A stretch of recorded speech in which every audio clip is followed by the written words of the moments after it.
Okay. Bali abalala bonna bawangula naye ne baba suffocating. Kati era ate amawulire olw'okuba meefuusa tosobola kulaba ku ddoboozi lya Wayiso Mufumbira, tosobola laba ku pastor ani ono Mwanguzi. Abo bonna bali suffocated, right? You cannot hear someone from northern Uganda, you cannot hear someone NMP from western Uganda. Bagala kati media negabira bano baba Sempiji and the likes of Naweso timuje mugambe eno party eri tribal echo kiscaring abantu, and it divides the people, it gives them more mandate of distracting NC. Kubanga that is the only thing kubasobola okukola ki okusurvivingira. Nti kati teri kintu kirala kye babuuza leero mbadde ndaba Moses Ali bamubuuziza ayogera ebintu gundi byekoze gavumenti ye asumagiddewo obusumagizi.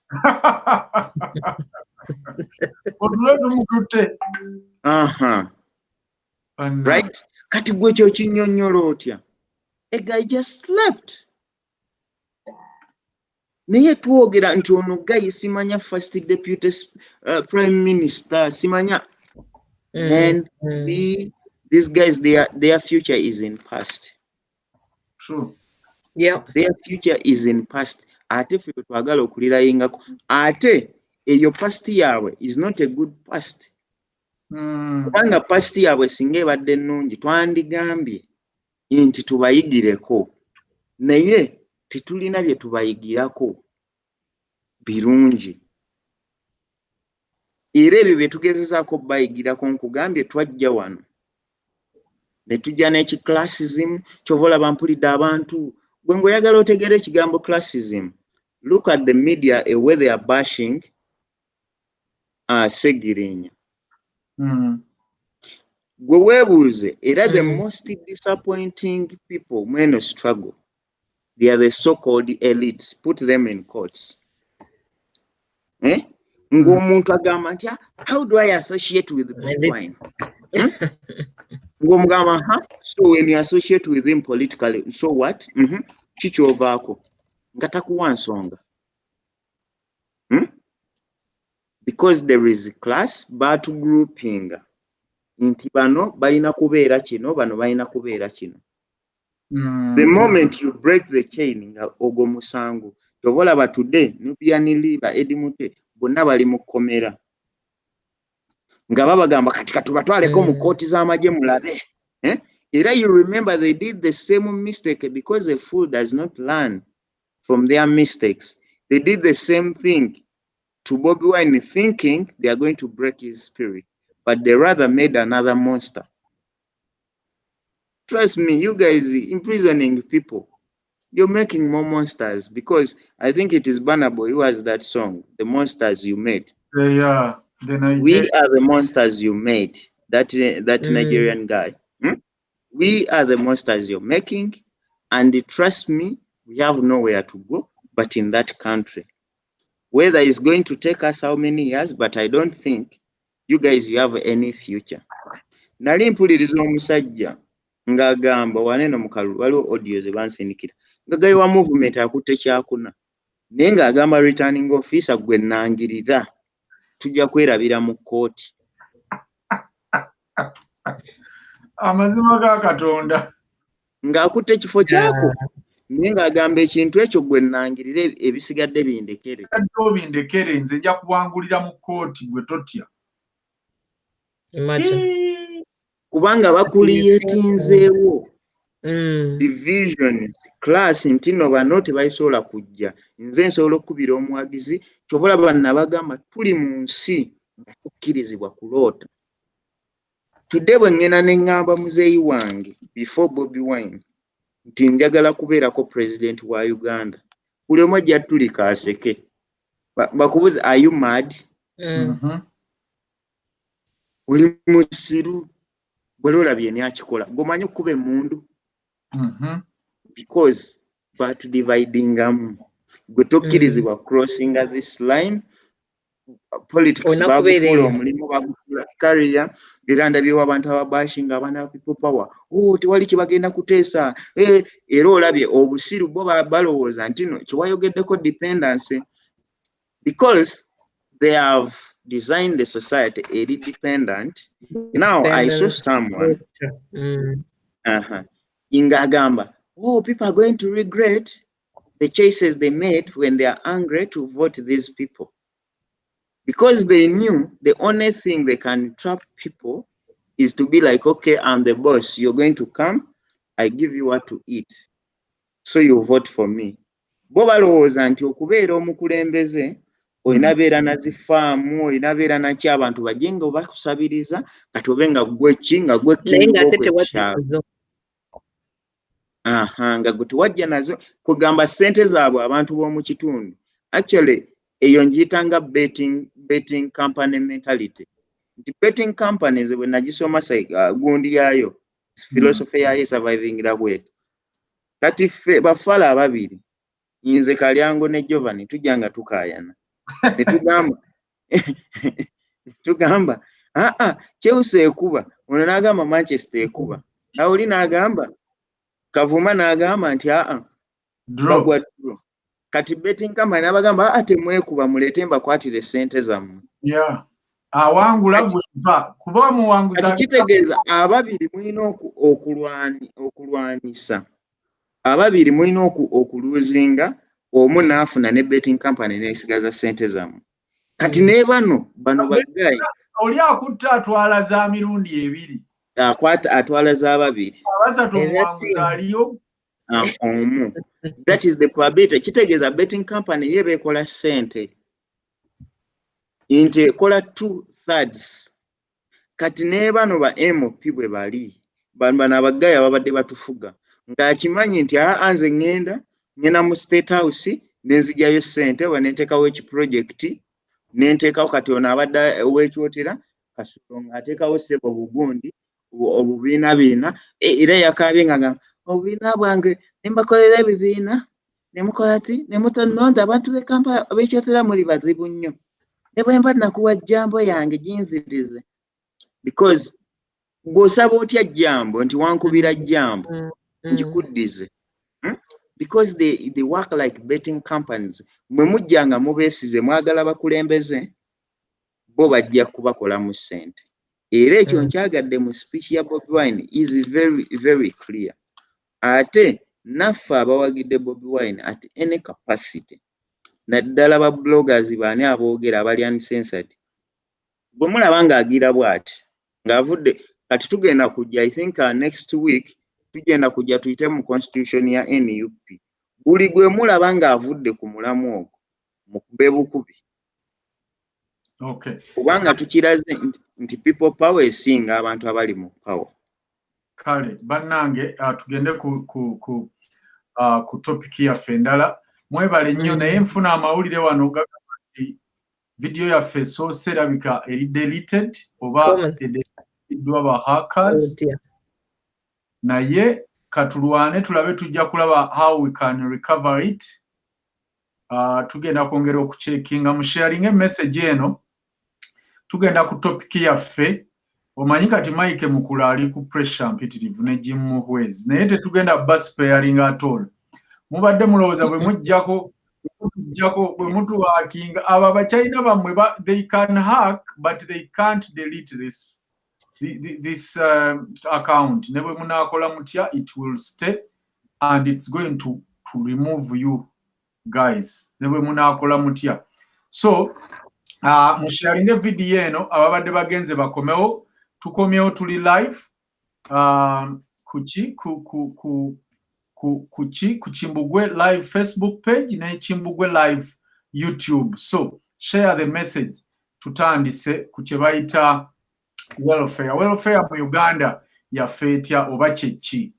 Tuyina omukyalo nekyamulesezza wano ye topic eno agenda kubuulira gwe munnayuganda yeeyo what you have been missing oba abasajja bano kiki bakusubizza ebbanga lyonna, biki Uganda bye yalina nga Museveni ajja, bulamu ki abantu bwe baalivinganga, abalamu n'abalwadde n'abaliko obulemu. ffenna twalivinganga life, yes zaali different naye nga tulina equality, because ebiseera bisinga ffe ekintu ekitulwanya, Museveni simanyi lwaki tasobola kutegeera kintu kino. Ffe ekintu kye twetaaga si kyamaanyi, twetaaga equality. Nga bwe mba mpa omusolo oba abantu bange bwe baba bawa omusolo gusaavinga ekyo kye tulina okuba nga ffenna tufuna.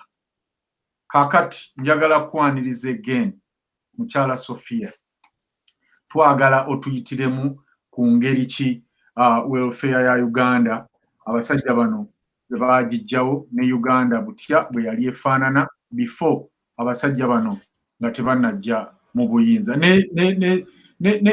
Omaye omuntu bw'awulira social service, agala social service ekola ki? Social welfare kye ki, mukyala Sophia?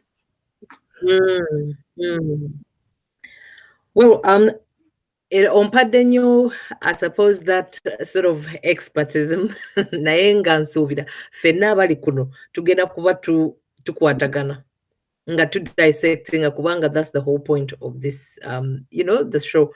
Tewali expert, tewali amanyi more than the other, buli omu ayinza okuba amanyi their own subject naye nga tulina kye tuyiga buli ffenna. Kati nabadde nkola a bit of research, of course, ne sort of stories embadde mpulira from gundi plausible sources, and with my research for the preparation for this show, ngandaba what is currently the situation ya social welfare. Let's say tugambe health and social welfare, health and social welfare. Naye nga mu butuufu bw'okola any sort of research, what is out there ekisinga okubeerayo, it completely tells you exactly what we've been talking about, that Uganda tuli dependent society. I can say, kale, let's say dependency, ntegeeza ki nti dependency bwe tuba nti no tulina almost all the agencies oba them eziyamba nti kale oba waliwo domestic violence oba waliwo child abduction, child abuse, kati bino ebyakuba nti no children soldiers. If really that was in law, that was the priority, and human life yali valued that much, and priority ya regime then human life yandibadde eri definitely valued through the actions. Tuli balabira oba tubalabira mu bikolwa byabwe. Actions are better or speak louder than words. Tosobola tugamba nti no gwe ofulumya manifesto day in, day out, every 5 years there's a manifesto for 35 years. Naye nga whatever was before, there is no progress. Tewali accountability, tewali progress to what is going to, let's say, ekintu kyokka kye mulina okulabirako Ugandans kiri nti ogenze mu ddwaliro, instead of amalwaliro ago gali better 35 years ago. That is public hospitals. Before all this privatization agenda. Lwaki ngenze madwaliro? Because health and social care biri wamu. You cannot separate those two things. Era kyova olaba bw'oba oli mu diaspora, health and social care, they are working together. There's a lot of gundi, legal frameworks that come nga zigamba every child matters tugamba ki kati ntera okola hashtag ya every Ugandan life matters. Naye how does every Ugandan life matter?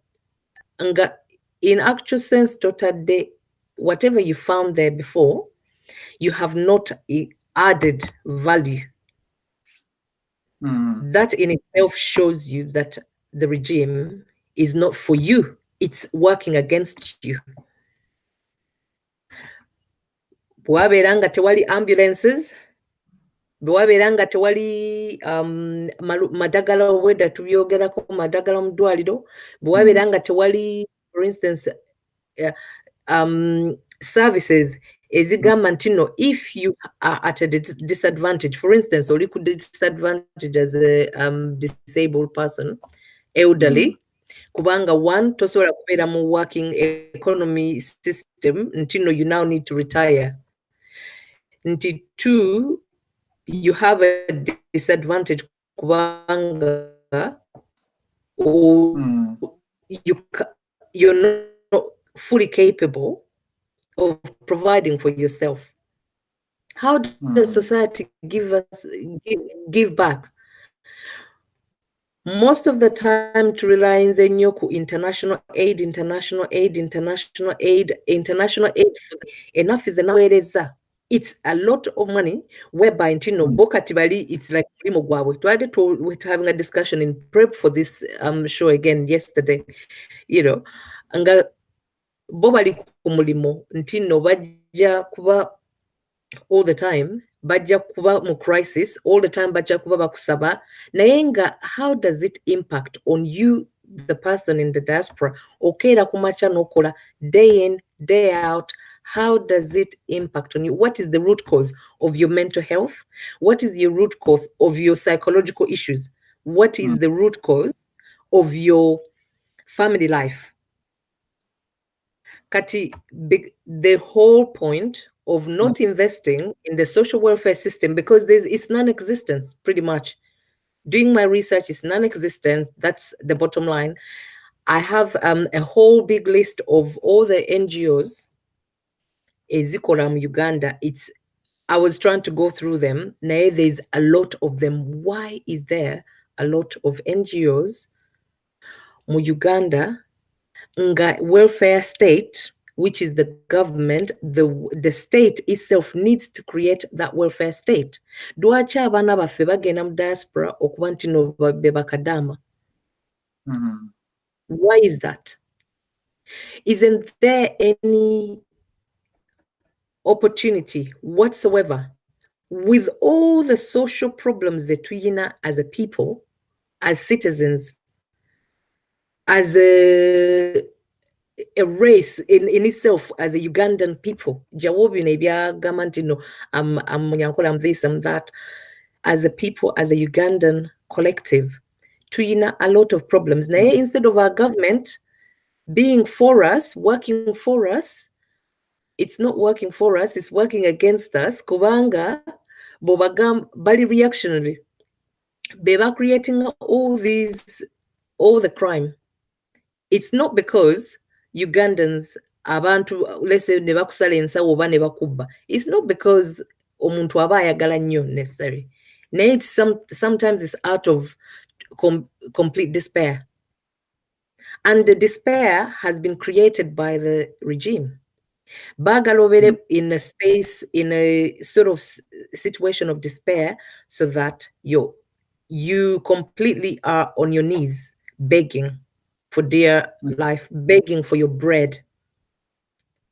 I will relate it to Ogamanti Babana Baganam diaspora and the amount of ill treatment, the amount of sort of information that comes out. Nebagamba tufa. How they're ill-treated. That is slavery. That's exploitation. Gogamba exploitation is just a term for the UK government. UK government, we want to know, benefiting from Uganda by social and moral responsibility to the Ugandan citizens. And relating, I'm going to be relating it back to the current issues, to the plan of how the diaspora can help. Until the social welfare system, by all means, is political. It is not removed from the political situation. Kubanga abantu are making decisions about you, about your services. Bebali wagulu nayenga ate services should need to be created from the bottom up. Yes. The people need to be empowered from the bottom up. Kati, this research, I was reading about the Oxford policy, for instance, Oxford policy management, the Global Alliance, all those people, all these organizations, Bawandika, and this is quite recent, which is only about 2 years ago. Bawandika, how the Ugandan social welfare system and social workforce should be developed. Nayenga bonna when to them all this literature, the bottom line is there is no investment. The budget towards the social welfare system or the healthcare and social welfare system is not enough to make the changes. We've been abroad, most of us, let's say some of us, not most of us, because you've got almost 45 million Ugandans. Diaspora, Uganda, if you've traveled, if you've even gone to Kenya, Duachi, is it that someone is flown to Kenya or Funaho treatment? Nenga, how does that impact the top part? For instance, with Mike Mukula ne Muhwezi, in this social welfare state, the forces, the direction it was going. These organizations like Tasongo, Balaba Baliku ground in the Bali community based. Nekati, there's so much red tape until Notolaba, a lot of community work going on when it comes to Taso. Omuntu aina genda district okufuna go ahead and afunye stamp from that district. Why is that? That was all systemic. It was systematically done so that Bano, the two culprits, as you remember the saga, the court, I think it was 2007. If I'm not if I'm wrong, correct me. Ne saga yo, but they've come in. Bazze ne batabangula ekintu ekyaliwo ekyali kistartingiddwa the early stages of the regime, maybe the early stages of the regime on, dictator ayagala tulaga nti look, enticing us and look, no, I came for you, I came for your good. Now, after a while, it all up until down the line, you've got probably around 2005 where the Global Fund is finding out until there's a big scandal. All the funds is under the social welfare system, national wise. And what does it do? Yandibade going into the social welfare state, Yandibade going into the healthcare state, the healthcare system, Yandibade genda into the looking after our elderly, average aging population yafe. I'm sure the last time I remember reading literature, yali about 55. Yeah. Hence the reason all about the highest population being the youngest population is about 70%, 75%, right? All those factors, the fact that we're one of the youngest states, or the fact that Bano, these two culprits, they were driving a force, and probably the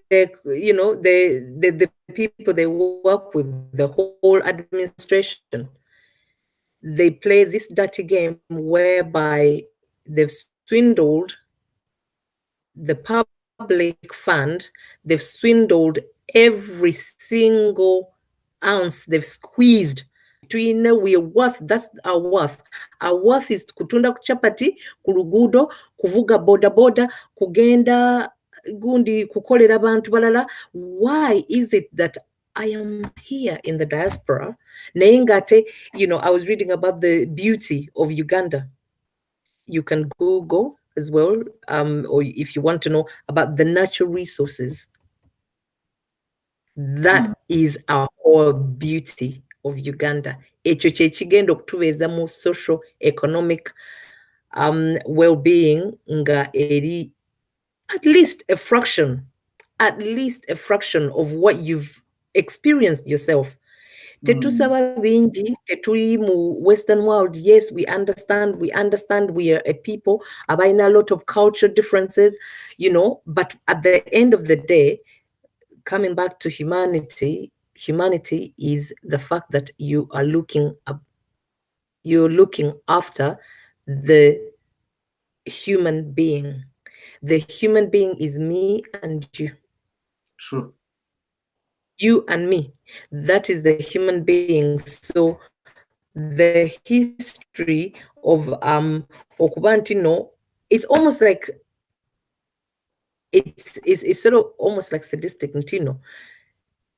International world, UK has interests.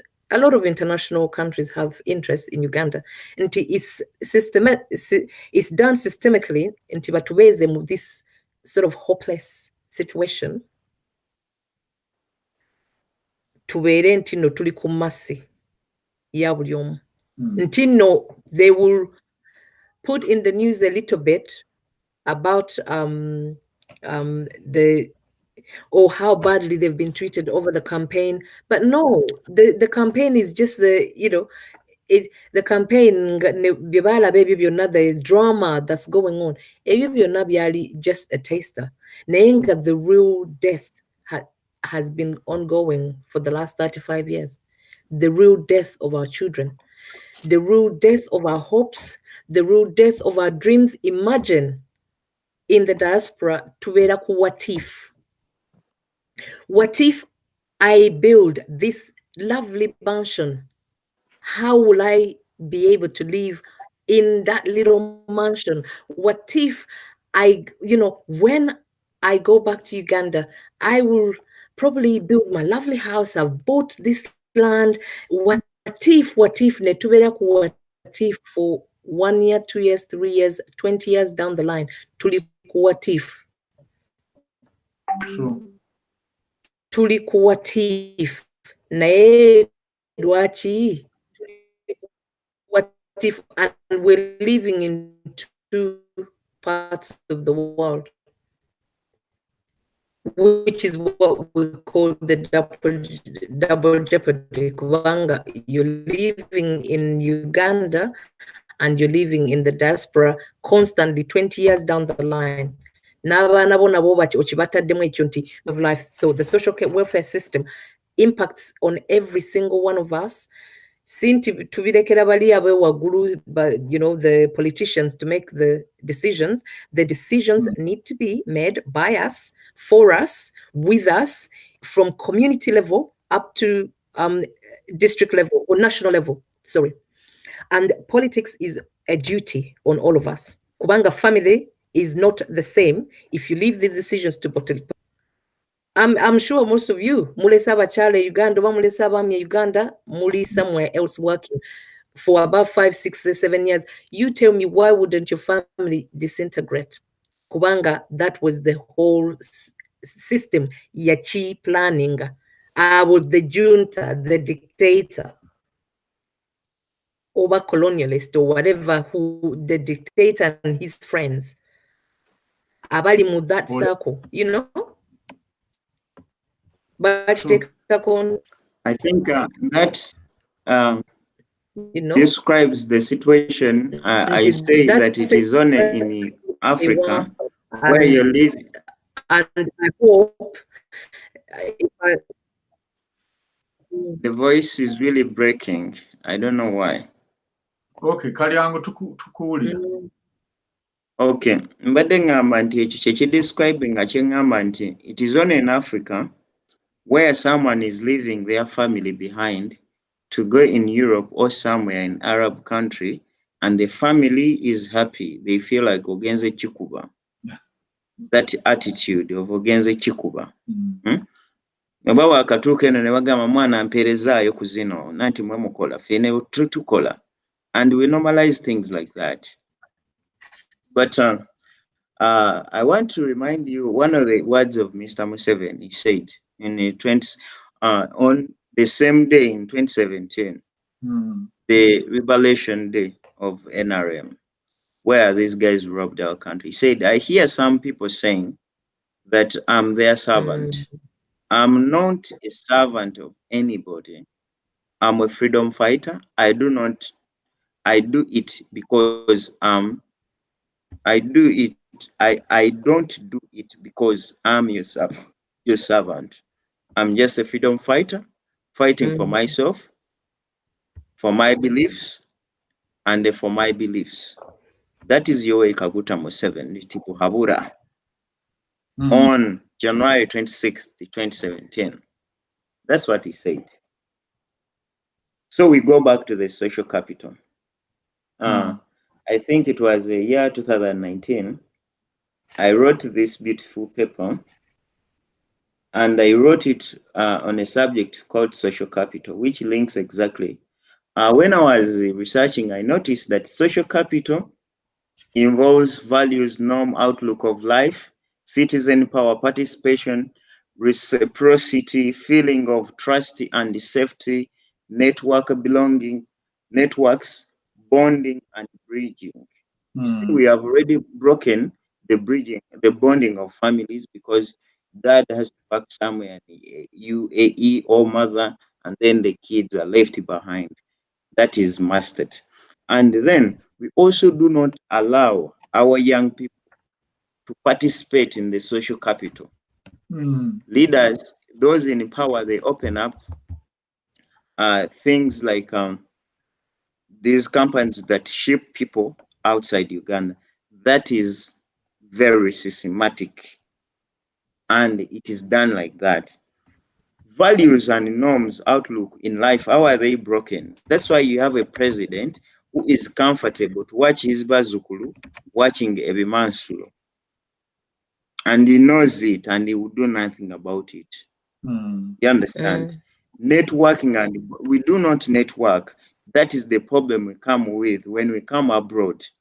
Everyone is like Orikululo, right? When you try to network with people, everyone come with different expectations. Kati waneno mtaja kuja njagala visa njagala chi. No, but I'm not here to talk about visas. We come with that because the networks are broken. We do not bridge enough that, okay, inze banzalira mwankole, I don't bridge properly with the northern people because tuli divided. Chovolaba katineko ka bridge people like Robert Kyagulanyi trying to put in place. Era kali mu kumenyebwa. Abo abali mu buyinza nga bakomyawo kino ekintu kya tribalism. Right? Even though he has demonstrated that his life is a non-tribal person, but they're working so hard, because once the social capital is strong, a country cannot have dictators. It cannot, according to my research with this paper. I'm looking at it. It was a beautiful one. I think I'll post it someday. Yeah. So, another thing, the citizen power. We've seen recently, we have voted a person of Kyagulanyi Ssentamu, but the army decided to vote Museveni with no evidence, because they know that citizens do not have power. That is social capital. Is broken. Diversity. Social capital talks about that. How do we embrace our diversity? Do we embrace it? No. It is more like a difference.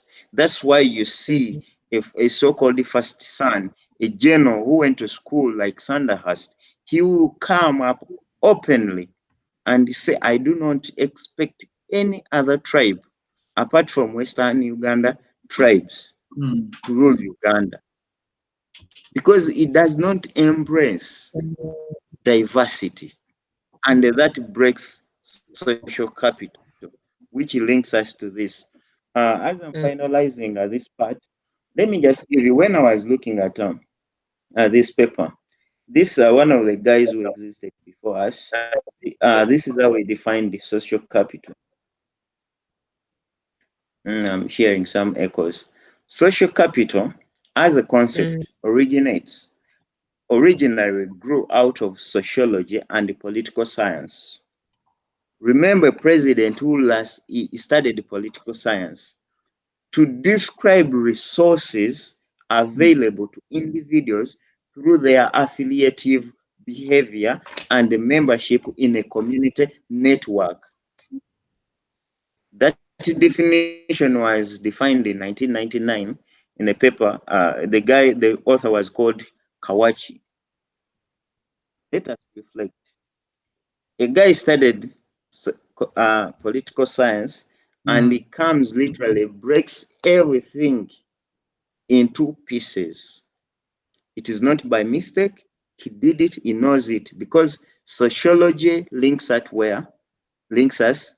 to social capital. When the social capital is social capital, it talks about individuals, but we care today. When you hear our elites, when there is demonstrations, they will tell you titwagala ba hooligans kuba bizimbe, right? Naye ng'oli gwayita hooligan muntu alina amagezi agasobola n'okuzimba ebizimbe ebyo bingi nnyo, naye ye afudde ku kizimbe, tafudde ku bulamu bw'ono. Era ekyo kiddayo ne ku president waabwe, atuula n'agamba n'ajustifying n'agamba the 34 that were killed, they were rioters. We cannot allow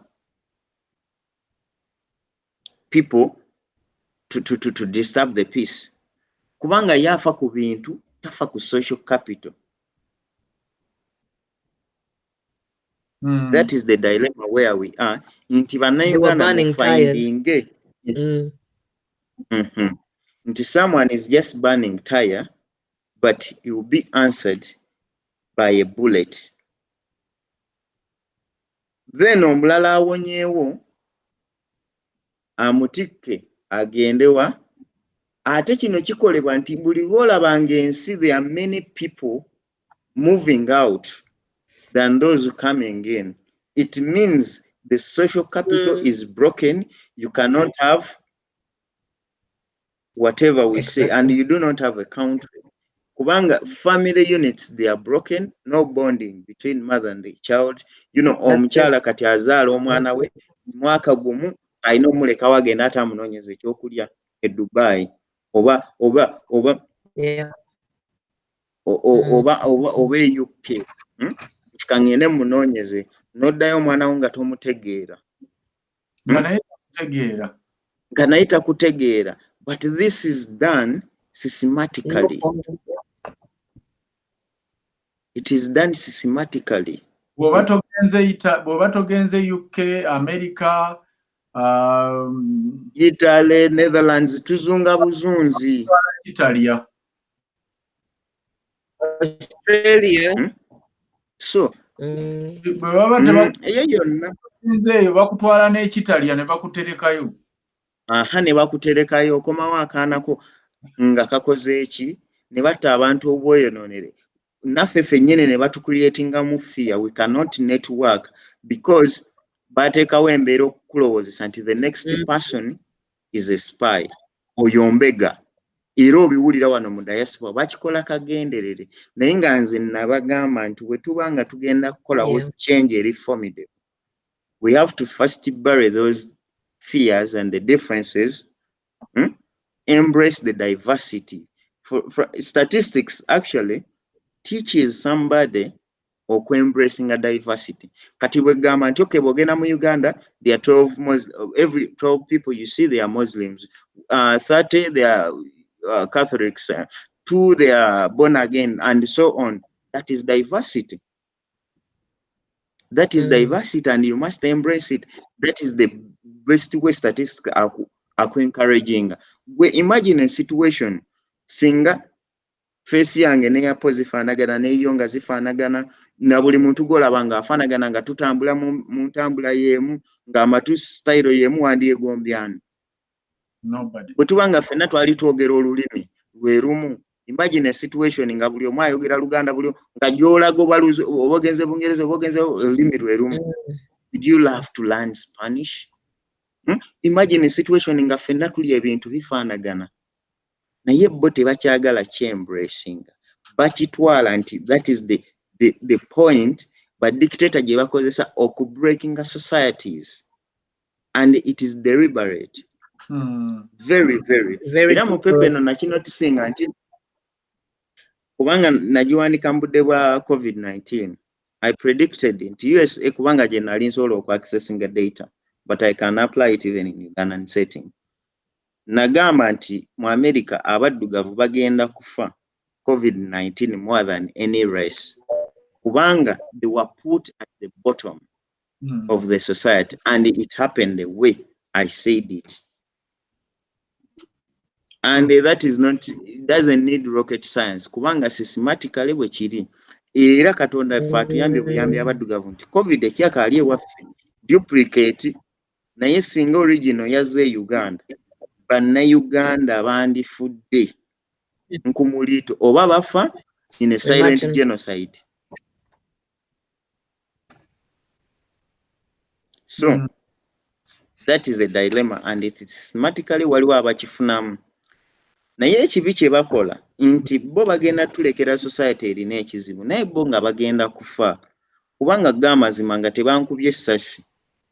Museveni nze ne Museveni, the probability of death, Museveni has like 0.9, is a saweno nanga like 0.5, because that is what nature has taught us, that the more you grow, the more chances of getting near to your grave.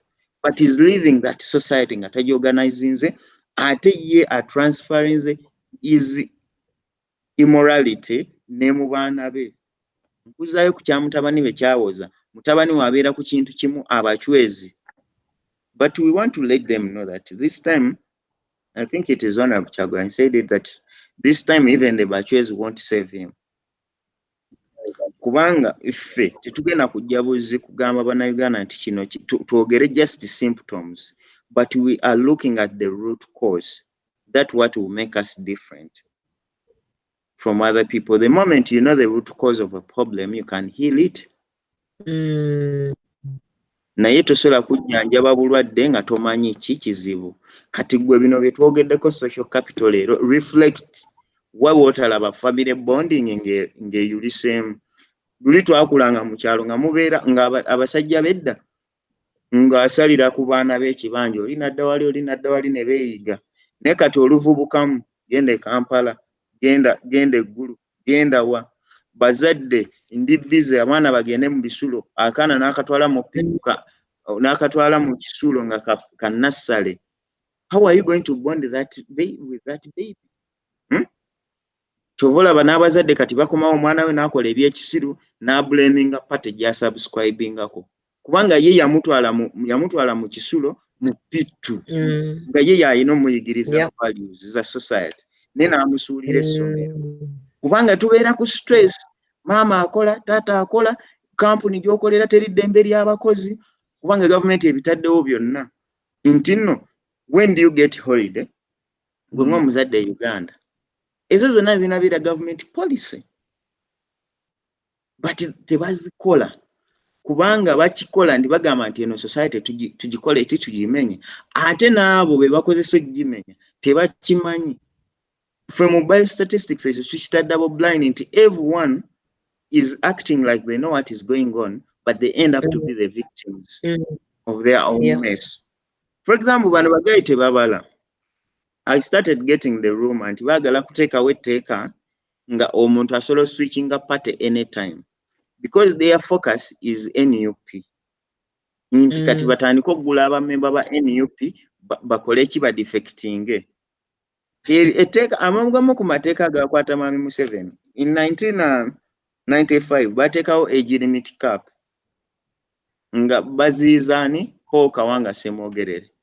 Semogerere is still living, and Museveni also got to 75. In the process of removing that, he made a strong opposition. Robert Kyagulanyi. In the process, ndaba abasajja bano nga baogera ku radio, mwe mwedde, mwe babaguze, ng'avuma nga tamanyi ti damage gy'akola. Is going to rotate up to him emulyewo. Kubanga bonoonya amasomero, bonoonye zi family. Waliwo omusajja mugagga omu.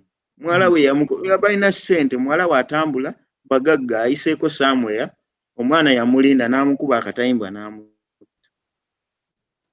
nenga amufunidde ne university agenda kusoma because boy bagaggawala nga baleeta bicommunism byabwe baleeta bicapitalism byabwe baleese ekivuguto kya system kati gwe ekyo kyoyogerako these European countries tuziyita welfare societies nti they try to include everyone nti government wanegamba nti omwana waffe ngemutegeeza nti waabwe kuba bagenda muwerera bagenda musomesa nene mubeera mu government oli n'avaayo n'avuma Kyagulanyi nti anywa enjaga nti simanya tebagenda kulonda yanywa enjaga naye ye nga bamuwa 5 billion ez'okujja ba street kids ku nguudo ne kimulema okukola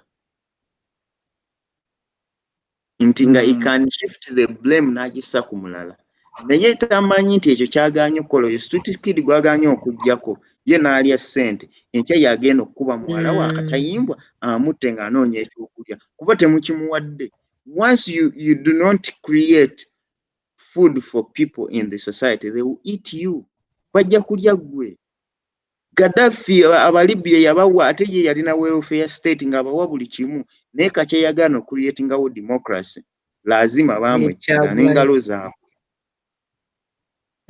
nti Bakyagulanyi obeerabidde n'obaleka mu ghetto gwe n'olowooza n'agamba abo babeereyo kati abo mbamaze agamba abasiru abo baleke kati abo tubamaze nga weerabidde no Kyagulanyi ajja kuzuukusa bangi naffe tubaddewo ng'ebintu tubiraba naye nga tewali gwe twekwatirako kati tulina omulandira tulina ensonga ate kirungi kati tetwogera boogeza abantu bino ebintu baddamu ne babiraba ne ba reflectinga twetwogera ku kya bonding you can reflect gwali ebulaaya n'ogamba kituufu bwe njogera ku bonding gwe maama tasobola beera na muwala wo olw'okuba okola mu ka office akamu gwali mu second class ye Uganda alowooza nti olina omulimu simanyi okola ku TV nga n'ozaala omwana n'omulekawo bulesi n'omukuliza ku mata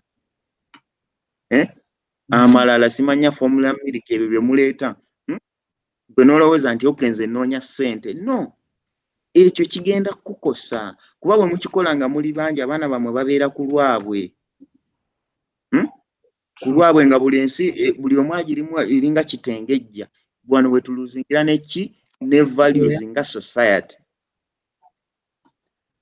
kyova olaba nti nno kati twatuuka nga n'amawulire ne gamanyiiza abantu nti to be a politician olina beera ng'oli corrupt olina kubeera ng'oli violent kyova olaba kati buli omu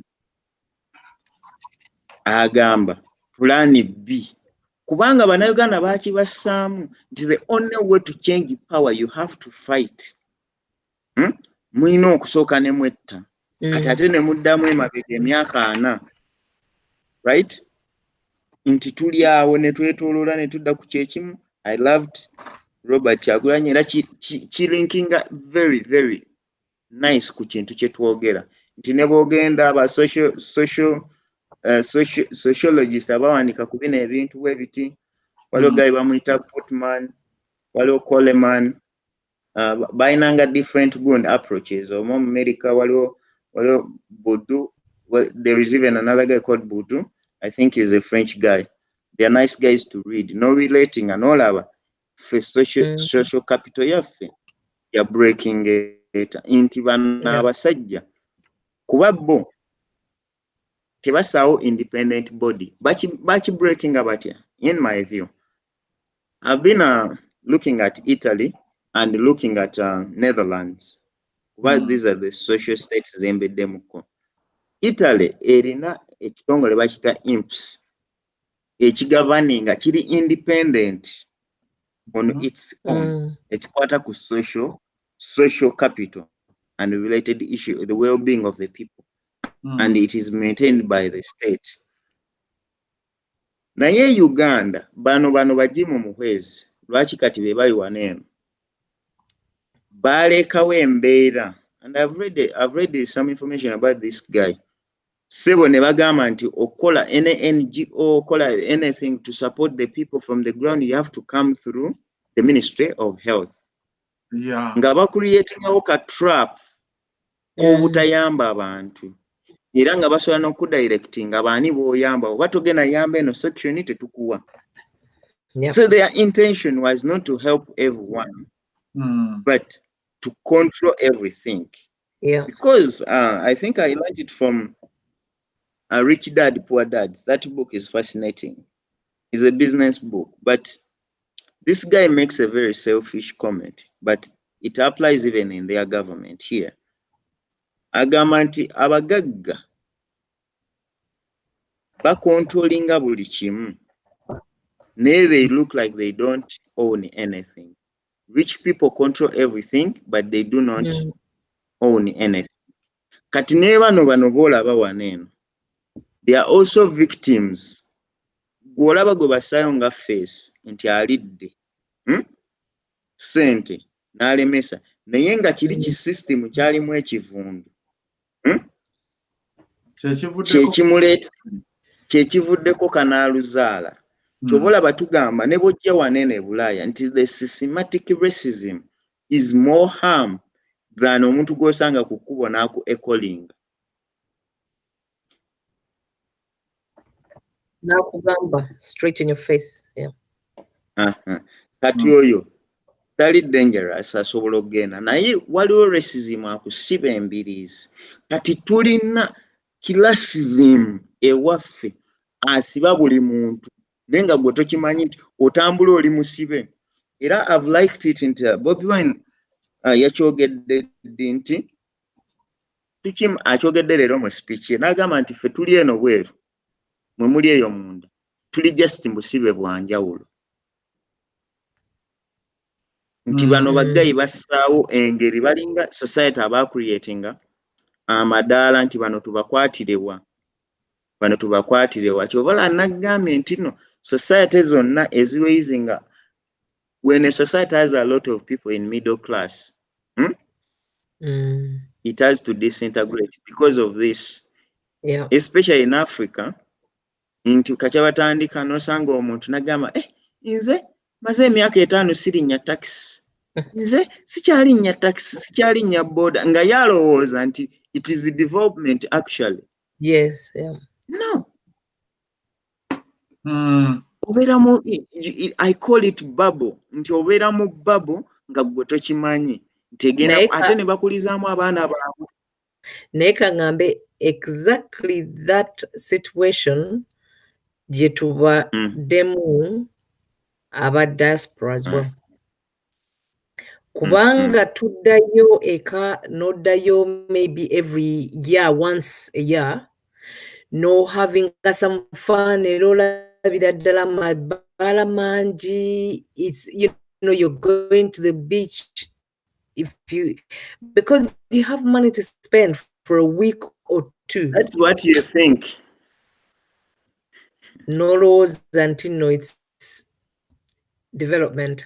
Kubanga osobola okugula akataka, kubanga osobola okuzimba akayumba, oweereza sente olaba nga esente zigenda. Kwegamba also it's free trade. Gogamba it's free trade kubanga olaba oweereza buli week osobola okuweereza. Kubanga tewasobola kubanga teri development okuba nti no kati tulina basala bed, kati tulina ono, you know, abo bonna boweerezaamu esente, tulina World Remit oba tulina this goloza nti no tuteeka okubanga tu developments. Naye nga I think wogambira ddala nti no that is economic growth is not development. Bwe tugamba nti no ne economic growth really teriiwo gye batugamba GDP is all sort of made up figures because Ugandans tetuli nti no tugenda kudda mu bitabo tusome to understand what does GDP exactly mean. And remember we are Africans. Yeah, obuuze gundi ono gundi the pro, what's his name? Mwenda omubuuze, what does GDP, can you please tell the people in a classroom or in simple terms, what does GDP, there's another explanation for GDP. Why are you telling people ebintu, you know, terms, you know, the normal person go to educate in the put in the quality in education to be able to teach the society about these things that you're trying to now explain as a reaction to the reactionary society and not a proactive one, and not we're punitive and not as nurturing and therapeutic, that is the society we've been in. So this economic growth, Jebagamba, it's really non-existent. It only exists for the elite and for the government. That's the economic growth. Nayenga ono muntu, which is the majority, abantu ba bulijjo, there is no economic growth. Ngate system yenyini teri equal. Okuba nti no equal opportunities for all. System teri equal okuba nti you have to travel about 10-20 miles away from the public, so-called public hospital, ogenda ate somewhere else gye bakutwala kubanga public hospital kati bagediza yaabwe. We only have 10% in Gundi. 5% actually. Neyo project tugenda gireta. Kati gwe mbuulira omuntu omulwadde lwaki tetuufe? Lwaki nakugamba baateekawo society ng'omuntu celebratinga okukola ki okugenda mu ddwaliro eddene nga yasobola oddisasula nga gwe tosobola ddisasula. That is an achievement. Omuntu celebratinga okusula mu masuuka nja kaddiŋŋana nnyo ako ameeru ako nja kaddiŋŋana nnyo nti that is the society gye baateekawo. Okitegeera egenda mpaka nga buli omu omanyi mu statistics waliwo concept gye tuyita discriminatory analysis nti tusobola okudiscriminate nga twawulayawula data ne tumutematemamu okusinziira ku mugaso gwayo nti bana bagayi gye bakozesa. But we look at who is the most important person. Normally we go deeper. There is a concept gye bayita PCA, principal component analysis. Bino components si ezisinga omugaso ze neetaaga, right? Kati olondako ennyingi naye ate bano bakola the inverted principal component analysis. Nti ffe mu statistics tugamba twetaaga 90% good, but bo bano bagamba we need the 10% bad of the society. Kati bo be badesigninga model yaabwe nti era ne bakukkiriza omanyi Deva abeera polished nnyo. Bw'osoma ku kitabo kya Lucifer waliwo ne movie gye baazannyamu ku Lucifer. Lucifer was a very handsome guy ng'era asikiriza very handsome muggulu, yali angel wa kabi Lucifer. Ekyo mbadde nga si tokimanyi Lucifer nga musajja mulungi nnyo muggulu eyo naye erijja mu Katonda kati bwe bamugoba mu ggulu n'ajja ku nsi n'obulungi bwe. Kati era bakozesa eyo Luciferism theory. Ino okwegendereza Sitaani yali musajja oba yali mukazi? Lucifer gwe njogerako, Lucifer yali angel mulungi ng'era kifaananyi kya musajja. You can watch this movie bagezaako mu acting actually where it was. Abangereza. So kubanga Sitaani yali yatambula. Kati najja kati bano betuvuganya ba Lucifer bo bagamba nga bwe gamba ffe mu statistics tugamba PCA the most important good components in our data because we deal with information. Bo ate gwe gy'okanyuze bo bagamba gye twetaaga kyekyo ekirungi. Ate ffe be twandigambye abaasogola mu kusogola abaasogola ku mwenge mukimanyi waliwo ebisijja oba kazi by'okolamu kazi nga tebikyali mu kantu. Ate bo mu society yaffe gye bakola ki gye basigako akazigo ne bakulaga ne bakuleetera ne ku TV ne bagamba ebisijja bya society ate ffe bye tulaba mu ki. Hope Kankunda naawe tereera agambye ngu my daughter's horse is called Lucifer.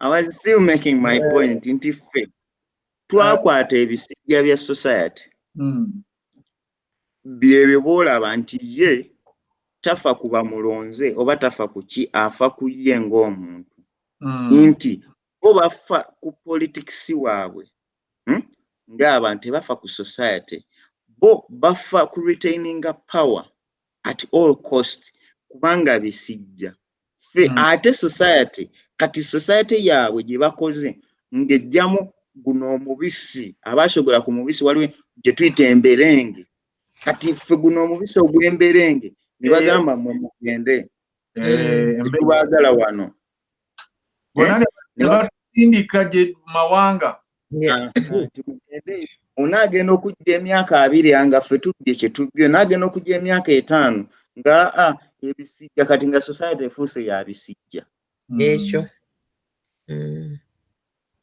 That is how they have designed it, and they are making it systematic and normal. Chovola bakuba omuntu essasi bamuse natambula n'agenda. Last year I watched a very, very painful video. Omuwala bamukoona ne bamumenya emikono ne bamumenya omukono n'amagulu naye yabeera awo mpaka we yafa ng'omuntu amukutte ku video alaajana bayita emmotoka bayita ani amuyambe nga teri. I've seen that. That is a bisijja society. Today abantu abasinga okubeererwa ku social media ku media yaffe weeyambudde oba olina gogenda okuvuma oli muvumi mulungi oba olekaana bulungi bwe jangu media ejja kuwa platform. Imagine. Kati yeyo society bagenze bagimakinga deeper kati ffe bambi babobi bajja bagigwamu baani bakalyango tetumanyi nti actually kyova olaba omuntu we Uganda adimininga nnyo omuntu ali abroad era bakubuuza oyogera biki mukomeyo ku ground mulabe kubanga bo babatendese society yaffe bagitendese okubanga ekkiririza mu bikyamu n'ebifuula nnomo okubanga batutendese nkiyita nti we have a society that will peel with an axe and it is okay to use an axe to peel banana. Ate n'oleeta enku ozaasisa akaso kati tuli upside down. Yo oli omuntu akwata oluku n'aleeta akambe n'alowooza nti okay nja ddwasa naye ate n'aleka embazzi n'agamba embazzi ejja tuwaatira emmere. Very true. Kati yeyo society gye balina kyova olaba omuntu akubuuza kimu what is plan B n'okubira omuntu wakava e Uganda weeks 2 ofunye kasimu akatuuka e Bulaaya okyayiga lulimi okyayiga gwo nkyali mu culture shock bafunyeyo ekizungu. That is what they ask you. Nti oli tafuddeyo gwe ku bulamu bwo in 2 weeks osobola funa otyo omwagalo. Zabuli bw'osetolinga akugamba mwana mperezaayo awo. Ebyo tomubuulira.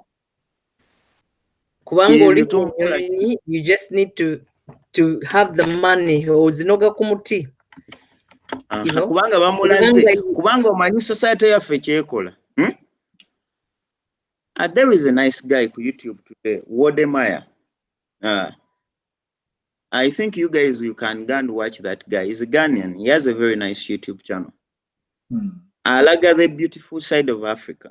But you know how these guys chase us from our countries? Abatufuga. Genda ken Nakasero jalabe emboko zibakuba. Try to go in Nakasero. Nakasero kololo. Awali nyayo nawe. Bali babedde bokka. Eri wababedde.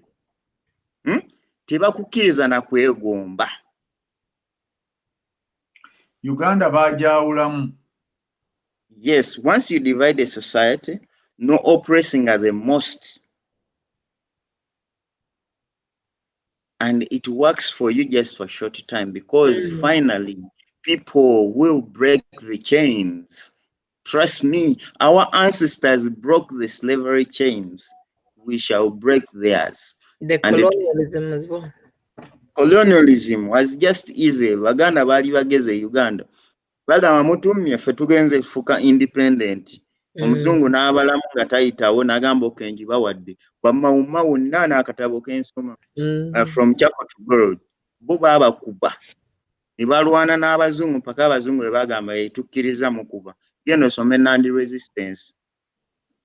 Ne babafutiza ne bagamba kati waliwo eyo process ya colonialism ng'abantu baganye. Ne tujja ba Mugabe balina bye baakola ebibi n'ebirungi naye nze kye neegomba ku Mugabe kyali gundi kulemesa abazungu kutwala ttaka lya Bazimbabwe oba yakikola bubi oba bulungi nze amana project kwekyo nti society yaffe I was making a point ekulowoozesa kati nfuna amasimu oli nagamba nti nina miliyoni 8 njagala kufuna visa ya Bungereza right kubanga omuntu e Uganda ne babashinga omuntu kabe nga alina common sense atya tamanyi kwogera luzungu nga kyebasookerako pimirako intelligence n'okumugamba yefuulu ensi zirina ba prime minister baani tasobola wadde ekigambo ay'oluzungu naye nga wali ensi yagitwala mu maaso kubanga bakulaga nti gwe wano wabi genda eri so kati ffe cream ya society abalaba kubigenda somehow naffe ne batucorrupting a mind n'olowooza nti oba Makerere nnyimye kangene ensomere Bologna Italy oba bannyimye nze nagezaako nga njagala kudda Uganda kukola masters yange na PhD nsaberumu era ogukono nagusangawo gwe nalekawo nyama ne mwana bali tebazikiza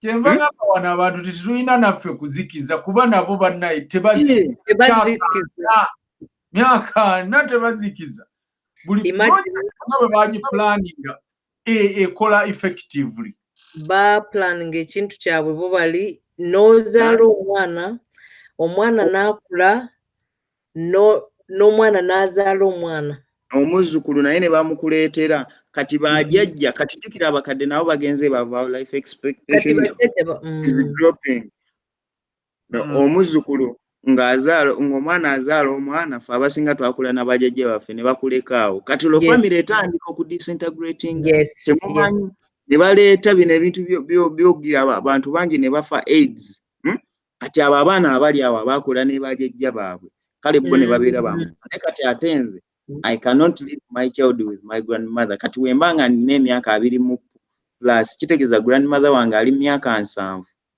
tasobola kukuza mwana yajja mugambako nga sebo omwana akuba kuli yajja okaddiye yajja oli mukadde ng'amutunuulira amunyooma society negenda bwetyo morals bazijjeewo bali systematic because anything to work nga wa mwaka gumu n'ogenda e Bulaaya omukolerere omusomesa n'amala okusoma naye n'akujoyininga omuliisa aba takujoyininze olina omulabirira e Kampala n'omusasulira ennyumba bw'atuuka okuwasa n'akugamba maama nafunyisiza omuwala olubuto bataata n'oweereza sente n'ezigenda mu ddwaliro okuzaala tasobola kufuna mulimo anywhere gw'olina omuwa sente ez'okulya n'ez'okuwa ba girlfriends naye bananga abasajja bano kwegamba nga kye baagala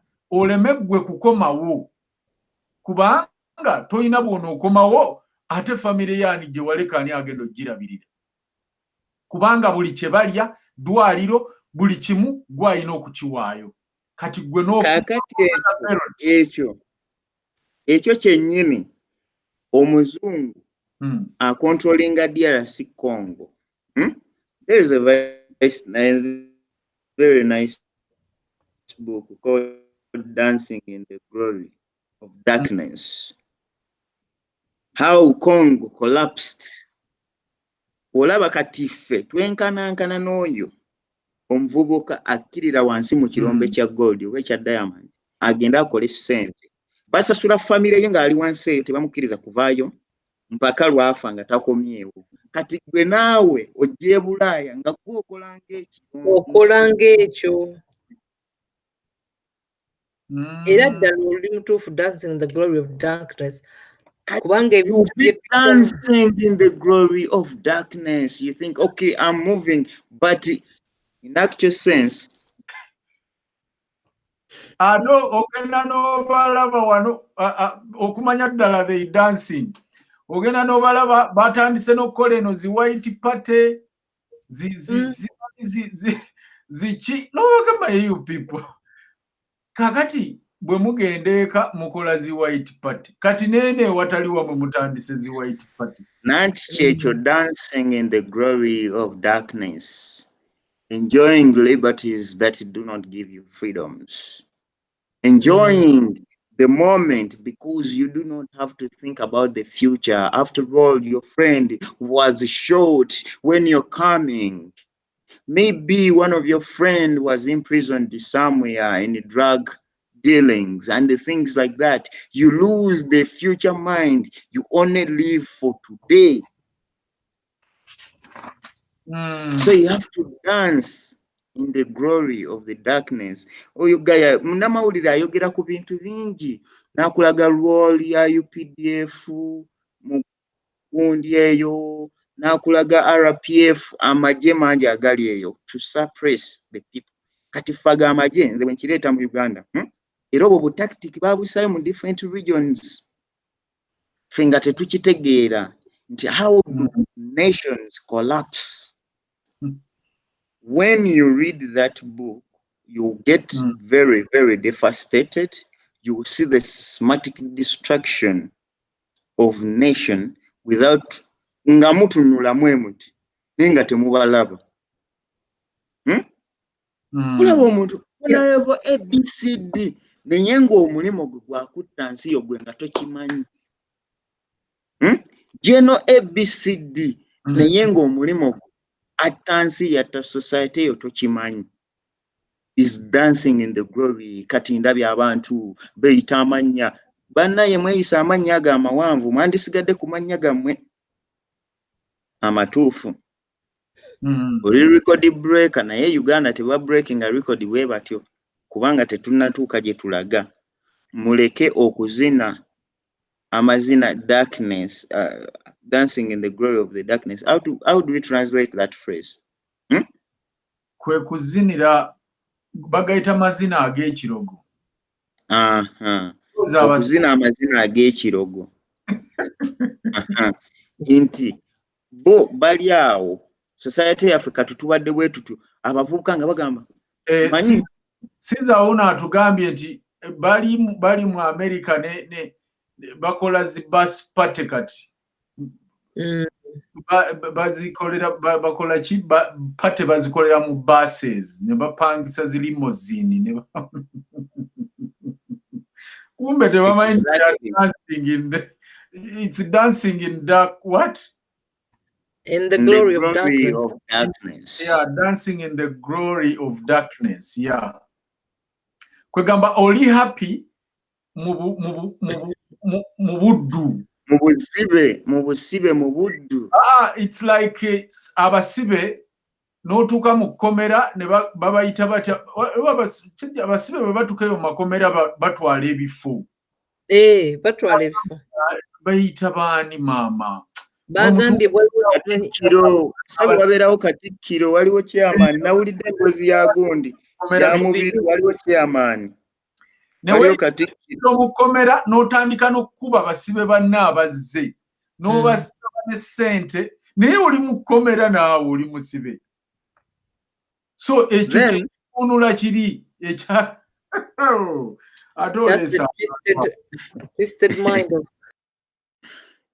ngenda kusindika waliwo I think which book nali agadde osome weekend eno naye ngenda gijjukira kyembadde njagala omaking anti societies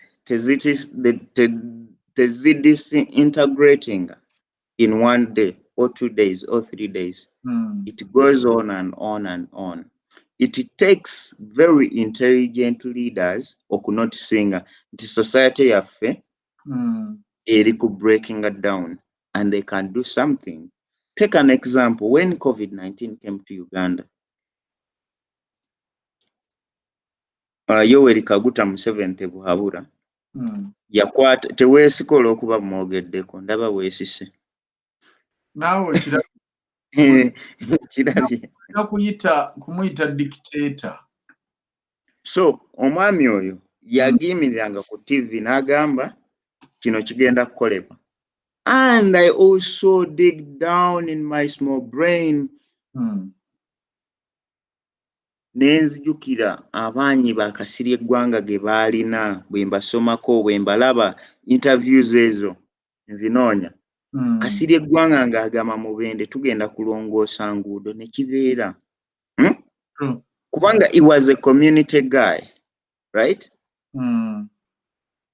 Naye bano abasajja olw'okuba bo balina ensi eyaabwe gye babeeramu, yeri gye nabagamba gye mpita de bupangisa mindset. Bw'obeera mu nnyumba y'omuntu engeri gy'ogyo nno mwabapangisa mukimanyi bapangisa bannange. Ennyumba yo bw'ogiyisa si eya munno. Bwe kiri. Kituufu. Si bw'ogiyisa. Kati abasajja abo nze mbalabamu element kakya nabagamba nti movement ebeddewo ebbanga ki? Lwaki SFC Museveni yakoze n'ekitebe kyayo ne bakineeminga after him? Naye era ng'ate movement yo tesobola kukola kitebe. Is it coincident? Is it design? Is it planned? It is planned, of course. That is the answer. Yeah. So we do have nobody else apart from ourselves. Statistics also tuyigiriza waliwo technique tugita bootstrapping. Yeah. Bootstrapping kitegeeza gezaako obe ng'oyambadde gumboots n'okubbira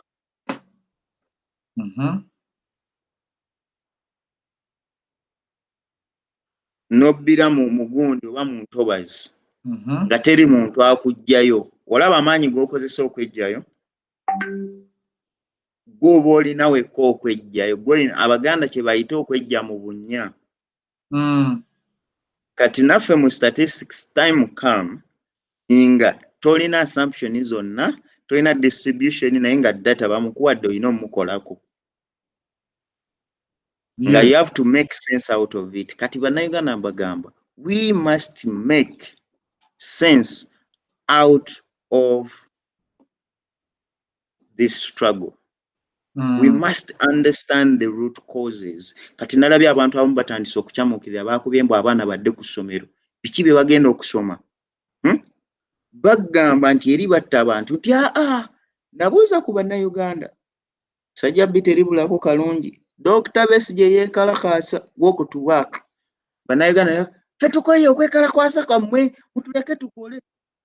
COVID bwe yajja nababuuza nti okay, are you still working? Is it ne bangamba no, we are not working. Ne mbabuuza is it Dr. Besigye demonstrating now? Nti no. What if you had supported Dr. Besigye ne mukyusa government ne mufunanga n'akasente nga muli waka? Nga government ebafaako, because the topic today is about social capital in my understanding from a statistical point of view. Susan, thanks for being a proud statistician. Frankly speaking, yatusala. Most of our colleagues ended up in banks. Ubers took on abana baba who did social science. Uganda, Ekawangala, Uganda. That is our country. Yeah, waliwo munaffe wano agezaako okubaako ekintu kya creatinga. Ddala abali ku Kimbugwe live right now mukigezeeko. Fly eno gy'olaba agikoze n'agisaamu n'includingamu link. link eno agitadde mu backcode eno era nga backcode eno esobola okusomebwa any camera, phone camera. Naye nga wodira kamera yo n'ogissa ku backcode eno ejja kuleetera yeno bagita backcode. This is not backcode. No, it's a barcode. Is it barcode, QR code? Barcode, I think, or QR, whatever it is, right. But they are code. QR or barcode. Kati woteekawo kutwala ku story eri gye twatadde ku page. Kati twagala okukikola nga buli gundi gye buli story gye tukola tugilinkinga ku flyer. Ng'oli bw'aklikingako oba tuteekako ekigambo ne tugamba nti put your camera, phone camera. Yeah, by the way, it works. I've done it. It works? Let me try. Omanyi so segezesa na Android. Let me use the real phone. No, every phone is a real phone. Yeah, I've used QR and waliwo essimu ennyo n'essimu entonotono. Okay. Nekituufu kati ngaffe we tugenda oleeta gavumenti eya ddala waliwo n'ekigavumenti. Kati bannange bw'oteekako it's here egibikkula butereevu. Bw'oteekako ebikkula automatic wabula ekuterawo waggulu akantu n'ekugamba nti katuddemu tuteekeko kamera.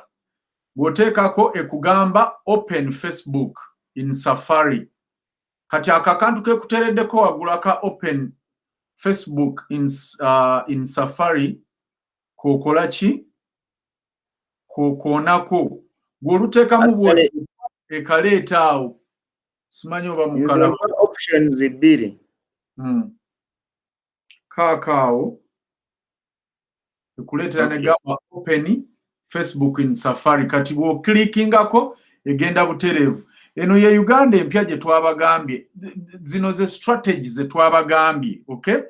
Gundi eno bwegibikkula story eno gye twakoze erimu links zonna ezirumiriza Abangereza bano deals ze bakola ne Museveni. What you want to show the British citizens. Kati akapapula kano ne bwe tukaprintinga, akaflyer kano bwe tukaprintinga, badde tuteereko nkolera yaawo design endala ng'eriko akagambo wano wansi akadirecting omuntu to put his camera oba her camera on this QR okulaba ebisingawo. Like oteekawo kuba gundi eno fly eno okay fly eno tugenda gyongerako twagala tugikole nga tuteekako abantu betulumiriza abasponsoringa genocide. Silent genocide. Put your camera on this QR code to see the sponsors of Uganda genocide. Omanyi but designers baba bagezaako okubeera brief. Naye simanyi bw'okateekawo awo bw'okatunyigirawo kati kijja ku attracting attention ya buli muntu akwata flyer. To do what? To put his camera on this QR code okulaba abantu abasponsoringa genocide. Oba tuteekeko put your camera on QR code to see the sponsors of the Museveni killing. The silent genocide. Yes. The silent genocide in Uganda. So muganda wange kwali ali ku kamera kanonye wanyiga akagamba ako gamba twagala otuterewo akagambo akalaga fe wana ebintu tugenda bikolerawo ate bikolerewo ate bitambulirewo tuli wali kulwa. That's why tugatta obwongo. Siza agambye agali awamu Android system tonvumya abantu munnange Siza sagala obenga oli omusajja asula mashuka ameeru bakambwe Siza nkubuulira tosobola kubannyonnyola. Omanyi waliwo story endala, I'm sorry to say this, nti abantu ababeera n'ebibi abakozi b'ebibi balina engeri gye babidefending. nga wasanze omusajja atali mukomole nga yatandise okudifendinga ekikoofiira kye. Ate nedda sebo abasajja abakola ki? Abawolereza gavumenti ya Museveni. I'm sorry to use that bad example anyway, but omuntu abeera bano tugende by the way. Let us be finalizing kubanga wali wano muntaneetaaga. Abantu wano nga mu babiri bakube essimu. Naye abantu ba gundi temutunyiigira bannanga ab'ebiseppeewo byammwe n'aba Android temutunyiigira just tuba tunyumyamu twagadde bajjako stress. Naye nze wange nina Android. Manyi we ngenda bakolera. Naye bannange era mpeteddeko. By the Android nange njirina ssebo. It's here. This is Android. Naye nenkwata eno n'ekikola. That's it. So waliwo yali agamba okungulira simanyi ezo nemugamba nze munange mwe village boy. Nasif, thank you so much and call me just after the show tumalirize design eno oba tujika. Yeah, by the way kansoke nebaza omukulu Mulinda Moses big up oba olabye ka video kano. Yes, thank you for joining us n'abalala naye kano kabadde just ka commercial ka kumuyisaawo mu kakodyo. Bolognese ebintu bireke ebyo tobiseesaamu abantu bajja kututabukira wano. Akiseeki bakiyita kitiko agambye bakiyita kitiko wano naye bannange mutwale bambi abaana babalongoose ebitiko ebyo si birungi kuba osanga omusajja omukulu akina nga yatabuse okidifendinga ayinza oga nti nati naye akuwa defense ye era akuwa kudifendinga kati obanga abadifenda b'NRM kati mu butuufu waliwo nabo ekibayitirira kutamala emirundi waliwo olwagamba naye bannange basajja mmwe kino leero kakati tugidifendinge tutya kati ekya masiki kati okidifendinga otya n'ekya radio kali ekya masiki ne radio how you know so waliwo naagambye nti I just forgot to add a question mark. Sorry. Nesiza wa Android. Kakati awo mukwatagane ne kalyangu. Naye nga Android tetuzinaako buzibu. Nze kankubulire nkozesa Android ne Windows. N'ab'ekitiko bwogezi tetubalinaako buzibu. As long as mukkaanya n'abaagalwa bammwe ku nsonga eyo. Onagambye enseko zimuttira ku kitiko. Naye nga gundi let us wind up Mr. Kale tusimba n'abakuba essimu leero tebali. Leero nengeri nati tuli late. Almost 4 hours actually. Kakati ono agambye bw'ati Mr. Alex Denmark agambye nti tukozese gundi egamba do you know who sponsors Uganda's genocide? Scan the barcode. Scan the Q tukusobola scan the QR code oba the barcode app. So owulidde Shadia Underwood nkutumidde Nasifu owulidde mulete suggestions endala kubona alese yiye agambye tukole flying ga do you know who sponsors Uganda's genocide? Scan the barcode app oba scan it is precise and it's something readable quickly and it is catchy. You know, it is a question. Do you want to know? Maybe if you don't want to know, then we leave you, but if you know. So twagala tukutambuze message eyo egende everywhere. Ekyo tugenda kiteeka ku buli nsi seno yokka Bungereza. oba si BBC yokka twagala tugattemu n'abalala mu eyo gundi story tugattemu Abamerika tugattemu bwe muba mumanyiyo abalala abalina bye bakola naffe tukyakola research abalina projects ezisponsoringa Museveni okututta tugenda kukikola katulabeyo ono w'essimu uno omu. Hello? Nawe sebo we bali kulaba.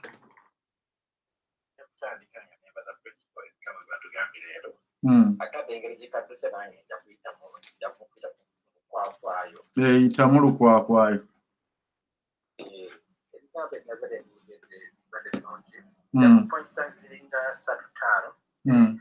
It's a unity, which and I'm calling that bloggers are very I'm calling upon them. Sigenda kumenya mania na yenchi manya with one tongue, one language, and I do believe that it's you, Mukuluchemugwene Jovan, to make a clear explanation of what needs to be done. Mogedeko posters, and this is voluntary. We are naga luchiko telibu bakachikola. It is a very good thing. Yeah, Nasif mwana ali best nyo no. Ate kwali ku team ya free. Yebale nyo yebale geddala. Kubangera mwegera kye banya kubera ko nange twana mu Europe parties zikola obuntu bwe butyo ne bakuwa kapapula atusomanya gokawa. Ozo kawa Giovanni na sobane yakola mu Senate obanga akola mu commune. Exactly. Giovanni atandika okukola mu Senate. Alhamdulillah. Eye Uganda. That's natural. I will call upon the audience. Don't mind a friend about what is happening. Mbasaba, Bujo Muchine, Chipole, Katida Kaka, Bulirunaku, sharing videos, you know. Muchim which not be a bully moon creator, but what Japuneno sharing Gamba Muno, a sharing a Kumanga kitchen as well to Chula and a Krimu, Gavali campaigns, now sharing Chagulani and Ababanya. So what has happened now? Because Olavanti, Omuliro Kuyeri, Bagujao, we need that fire. We don't need to stop the candle from burning to get basically the chayaka so that this information look up to Bona Wevali information, you know, of course, what they want to receive. But want to stop us from spreading the good message. More get the Kuku health, I will pass through it briefly. But I need a range of Europe over international community. In Songa Yokayoka, Uganda, China, into one Europe, every individual, watch your take a more good day, watch about to judge, watch your collaboration, it's because it is an investment to the society, to the state. Very good. Ayingira mutuka, ayingira mudwaliro, alekayo omusolo. Very good. Akati ekyo buli kyakola kye Uganda ekyo bite health status bazita tokola nti omuntu afa ebatafaayo tobadde wano nga togera omutomne mugamba nti e Bulaaya okoona omuti ne bakusasula ssente entono naye koona omuntu oyo jjukira kiboba okonye oba ofiiriza government omusolo mungi because your government emulaba in terms of musolo wane eno bafeba musolo okitegeera kuba bwebibirizawo ensi eno special capital for example exactly but for example in Denmark a mask sajjaja mask ezo ebibuude ebitambula community yali abeera yagamba ekintu kimu tufiiriddwa the largest taxpayer in our community. Or you get the statement. But they looked at how much he has been contributing to the society. So, but not a giving trade. One end of Sajawaikia, Yafa, neither in our Chivagama, to feel the taxpayer or no. Then I can't every day, must every day, but they look at them around social capital. So, a office in into Uganda, to Kolachi. Tujja kubeera nga naffe tumanya nti okusonda kyemko osunga Alex otula Jobat muntu aba alwadde waliwo omusolo ogufa waliwo abaana abatagenda kusoma it's a lot of things that you like to take up with to live for a day. About migration, topic I'll be to have a particular book name with your get the carbon to Uganda,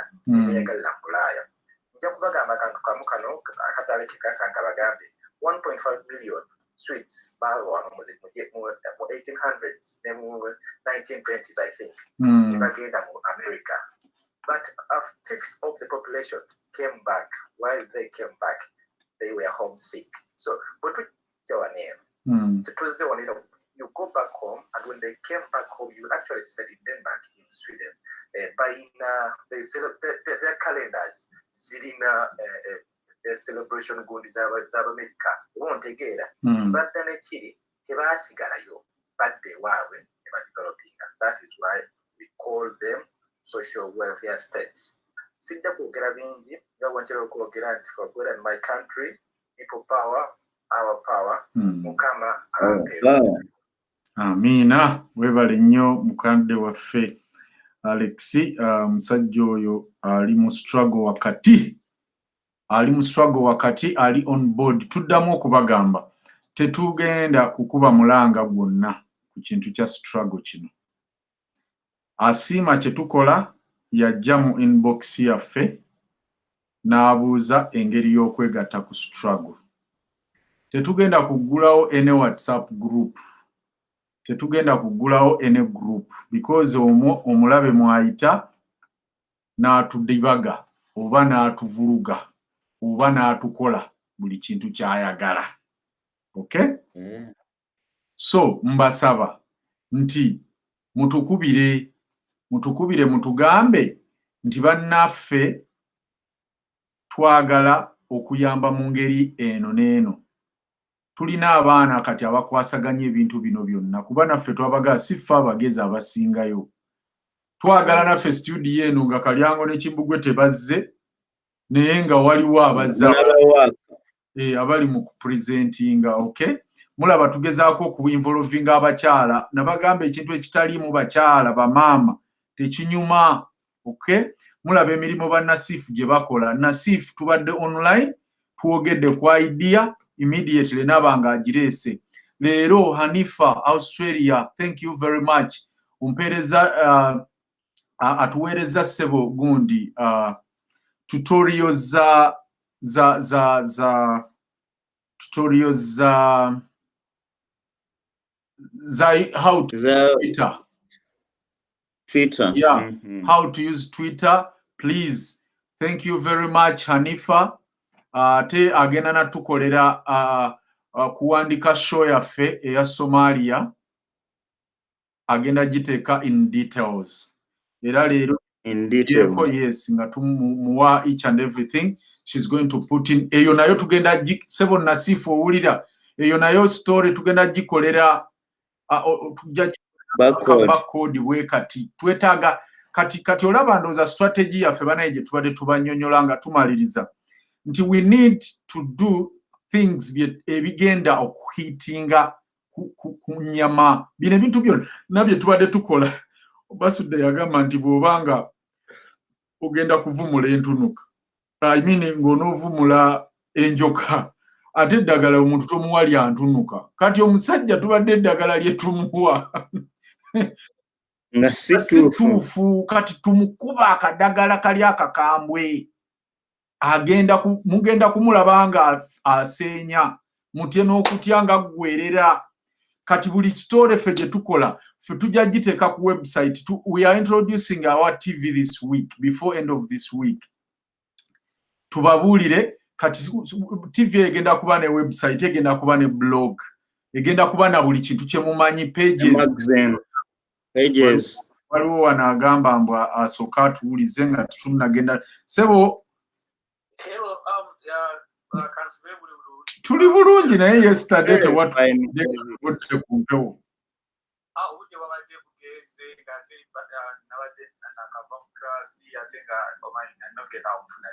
Oh. I have some good news. Yeah. Kati, wow. One local media. One of them is like my friend. So okay, try to report the story like what's going on in Uganda. Nenga nabade saga jimuwerawo nga njagala nfunye details. Katola beno like in US waliwo Fox Media. Ate mukubuli kyalo waliwo ka Fox ka kekyalo ekyo. Oh. So ba small medias bana abatini. Kubalaba bafuna information nga y'amaanyi nga bagiweereza eri headquarter n'ekola ki n'egula story. It's like nga wonabeera ne BBC mu UK n'obeera ne BBC simanyi Africa. Yeah, balina ne BBC Scotland, BBC Northern Ireland. Naffe e Uganda bwe kyali Museveni n'akitta. That Radio Uganda yaliko all districts radios. Nati namenya mu districts ezibanga kati okulwetinga radio 10 mu meka. Yes. Go ahead. Nze kyembadde nsaba buli ali mu diaspora, whether you're in the village or you are genda ku local media or newspaper, whatever wandikeyo ka article to sharing. But you never know how the story may go big. But osuubira mbu ojja genda wandikire CNN at once. Nga totandikidde wano wansi ku kyalo level like that.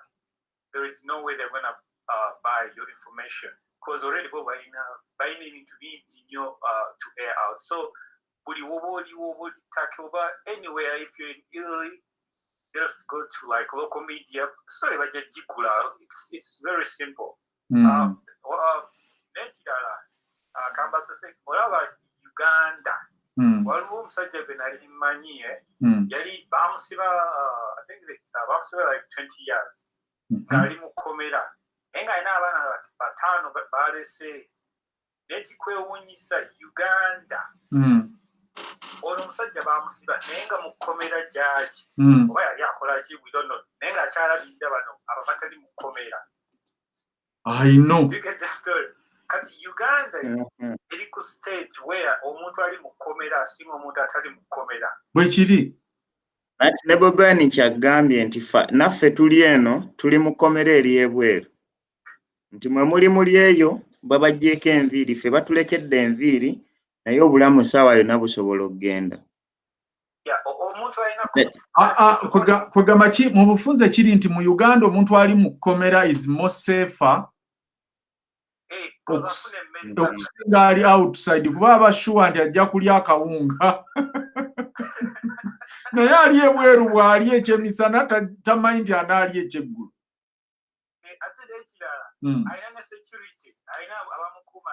Weebale naye ebweru e Uganda bakushooting at any time, bakuwa drone zikulyawo at any time. Kati n'ekirala kati when I am in Uganda, I moved and again I come north here. Naye abantu bali zino NGOs bakoze omulimu gw'amaanyi nnyo. Those people are like dying. The NGOs zikola ki zizibalabira. At the end of the day, government we try to credit tubalabira. No, it's NGOs. Ate n'ekirala there is a highway from I think Mbale, Tirini, like that, all the way to like Kotido. Then UN Gizimba. Gwendabanga Osimani head of commissioners Osimani before election is commissioning all these roads. It doesn't even make sense. True. What happened to all the commissions he was doing during elections? He was commissioning everything for that week. He commissioned how many things? What happened to that? He's been doing that every election. He commissions Babipanga. Okulonda tekunatuuka. Bagamba okay, ugenda kugulawo luno olugi. Okay, wano ugenda kugulawo tapu z'amazzi. Okay, wano ugenda kugulawo faamu y'enkoko. What happened to that? Kati ekyo kye bayita political masturbation. Ye term gye twakiwa. Olaba omuntu ng'akola ebintu byonna nga biringa ebifaanagana tebifaanagana biringa amagulu ga kkono gonna amagulu ga ddyo. That's what happens nti ayina okukreatingawo emirimu egijja egitaliiyo. Nkulaira in the next like 2 years Museveni tena kyagenda commissioning posing his factory or his hotel for the next whatever nga tutali mu struggle these coming days ebyo byawedde until ate n'ekirala nakozeyo kalisi kange. Sorry, I'm taking so much time. Buli munauganda njagala amanyi waagwa. What is it? Kati Uganda tulinamu classes 10. Class 10. On top of class, kati olabanga India balina bagiyita caste system. Yali it was 5 from waliwo waggulu kati nga olaba omutwe neck shoulders paka no ku bigere naye nga waggulu wali bakabaka. Kati kanzire Uganda class system njagala buli omu amanyi waagwa. Okay. Waggulu tulinayo first family. That is one. Wansi waayo deep state ba mafia kamale mulundi bayogerako naye nga yagana obaatula. That's true. Abatali mu first family naye nga bayambako first family okola like all the dirty work. Then below that SFC to protect the first family and the mafias and the deep state. Bovao loda ku cabinet manyi ba minister. Bovao number 5 judiciary. Judiciary eyinza osalawo ekintu first family negamba ekyo kijjeewo n'ekijjawo. Bova ku judiciary nodda ku military. That is 7. Bova ku military awo nojja ku parliament yaffe. Do you see the power structure? Yeah. Bova ku parliament nodda ku ba RDC. That is 9. Aba controlling the police. Then bova ku police then nojja ku ba middle class. Bano nafunye kasente nengulayo karawo for like abo simanyi natunda ettaka biki. That's the middle class. Kati bova ku middle class nodda ku ba peasants. That is Uganda. Number 10. Even before that those abali mu komera bebali number 10 then ba Ugandans bebali number ki? Yeah, kati awo ziba zifuuse 11. Those are the classes zezimanyi mu Uganda. Kati bw'obeera nga kaŋŋambe nga oli mu class 5 bano abali wansi bonna oba osobola oba controllinga. So kati bannayuganda kye mbagamba kati ngawo bagamba systematic in Uganda waliyo systematic oppression. Buli ali waggulu anyigiriza ali wansi. Olaba ne bano ba RDC bemulaba nabo banyigiriza naye nabo banyigiriza bano abali wansi waabwe. Kati n'ekirala nga mmaliriza Uganda is in a recession. Yeah, I talked about that. Uganda is in a depression. The great America. It's the same thing happening to Uganda for the past 30 years. Yeah, I think you've noticed people are selling their homes. Yeah, exactly. Like, okay, you're gonna sell your home. What we're going to get? We're gonna go to taka wantu at a low value. Ate ettaka bagenda libba. Genda mu kooti eyabbye ettaka addiringa ne kooti. So ate ababbi be baba bamanyi abalamuzi.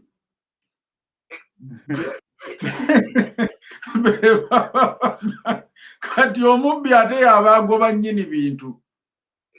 Exactly. Kati muli n'engamba.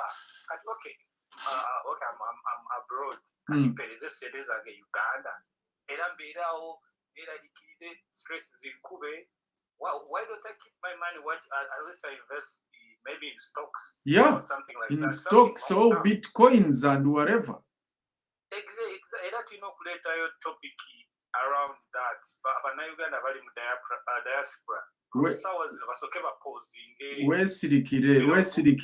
Weesirikire sindisa asitamye. Sindise munyamu ssubi ssebo ebinkola byonna twabimaze dda oluva mu struggle tuyigiriza abantu how to trade in stocks and forex and bitcoins here live. Exactly. I like talking to people. Njagala nnyo kwogera n'omuntu nga is a step ahead of me. Ekinzizaamu amaanyi. Yeah. Buli kimu kiri ready ssebo. All right, cool. I'm going to contact you once you're done with the show. Oh, yeah. Contact us and we'll have a chat. All right. Thank you very much. You are welcome. Okay. Welcome. Our member from United States of America. So, mubere bagumu bannange ebintu bye tukyafumba wano biyitirivu. TV egenda kubafuukira ezzike wano. Ve lwabagaana kyemalira tulina eddagala lye. Bw'agaana kino tuleeta kino. Twabagamba munoonya akatabo kandi ka Max Garvey. Mukasome. Ebintu byonna Max Garvey bwe binaaba biganye tugenda kweyo style. Kujja Bobi Wine Uganda, kujja diaspora nga tukola government yaffe. Provision government nga tulwana n'eri ewaka. Period. Ffe tetugenda kukwata mundu wano we tugenda okukozesa. So mubeere bagumu. Waliwo wano agambye thanks for the show. Hey, Felix Ozeret. Naye it's fine. Show gye eryo gyagiraba. Kati waliwo wano Nora Namusa agambye Kimbugwe oli mu bitcoins. People don't take that fraud of a Bitcoin. So many people have been scammed here in UK. Yes. Yes, they scam. Esa shows ezo kwogera ku Bitcoin. Twagala kuyimiriza scams ezigenda mu maaso. Wane UK neka Uganda, people got scammed big time. Please don't accept anyone to trade for you. Anything concerning stocks, concerning forex, you can do it by yourself. That's why we are going to teach you how to do it by yourself. Never invest in your money, your sweat money in something you can't understand. Rule number 1. Olina gamba leta nkutrading, leta nkutundire kati gwonomanya otya ze yafunye, onomanya otya bwana gamba nti zafudde, onomanya otya bwonomanya nti bwana gamba nti yakoze, onokkiriza otya ze yakoze nti zezo ntuufu. So please, I talk to some people here about it, and please teach bumuulire buli muntu yenna mugambe mulindeko. Tugenda kujja wano, tugenda kuleeta bakafulu, tugatte obwongo bwe tulina, tujja kuteekangawo program nga bwe mulaba eno nga we are trading. Felix Atidem was driving for 3 hours. I can't believe you guys are still online. Eno gye bayita Felix, eno gye bayita struggle kakongoliro. Tuli mu struggle sebo. Yeah. So Nora, please take a cushion. Nora Namusi, please teach one another. Don't accept anyone to trade for you anything concerning online business. Okay, Mr. Paul. Njagala kubawa bugambo bwange obusembayo nziruke. Tuve wano sebo.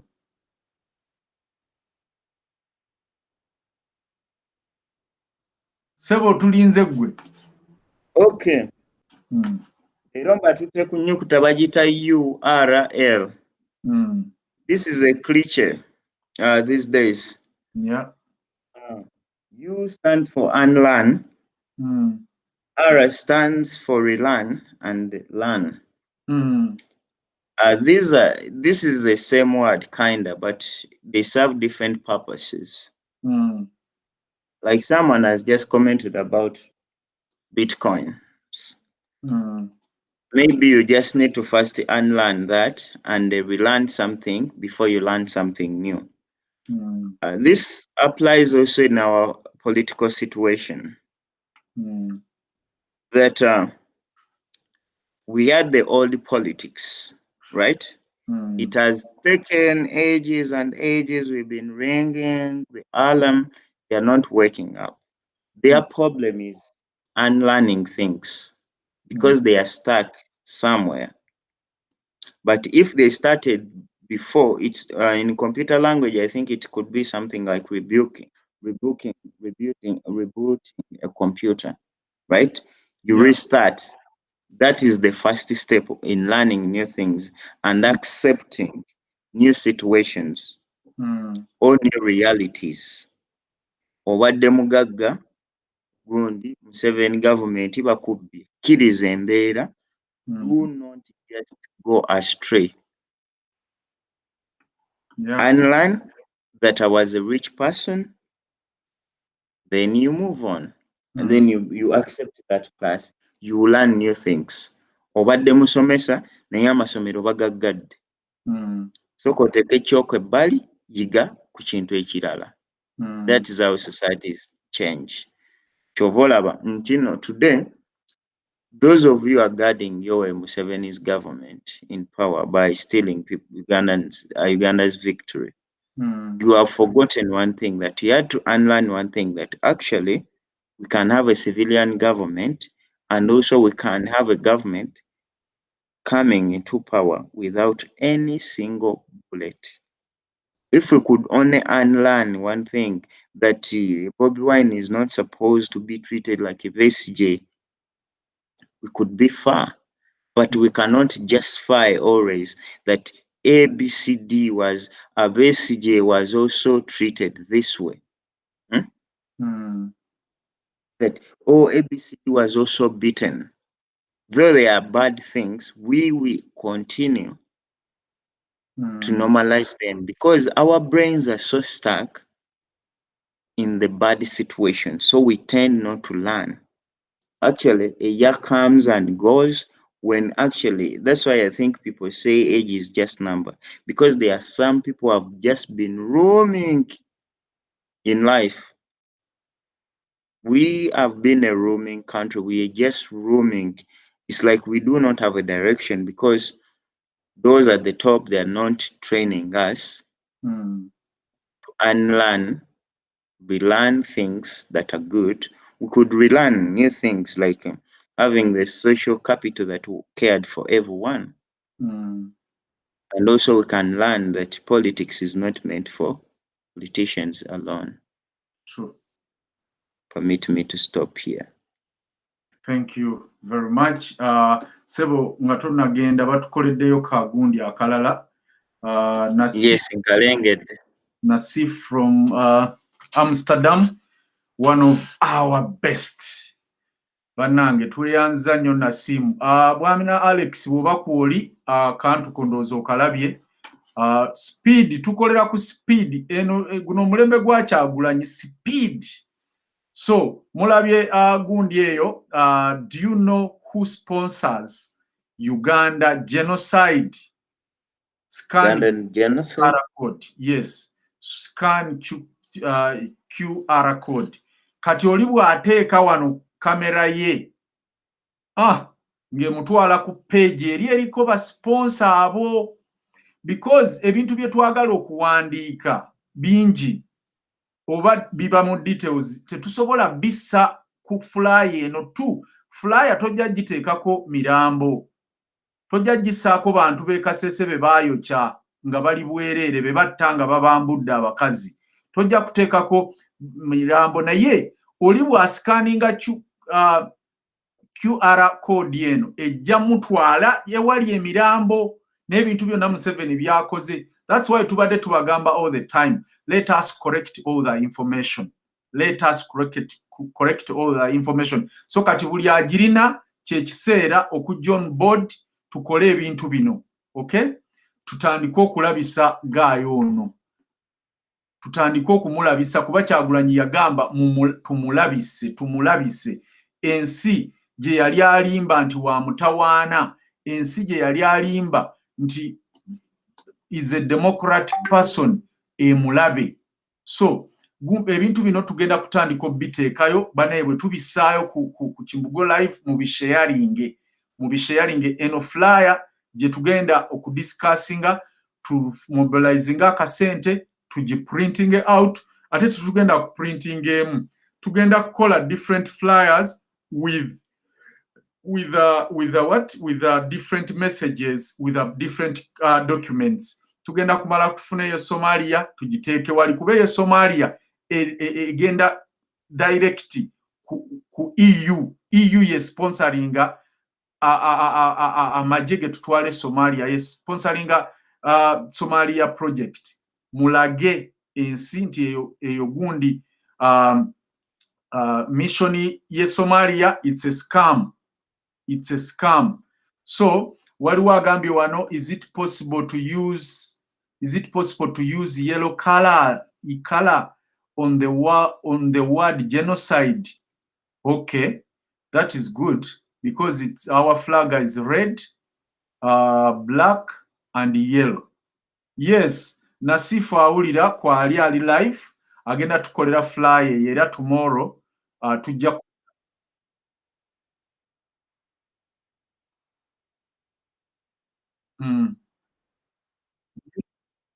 kulaba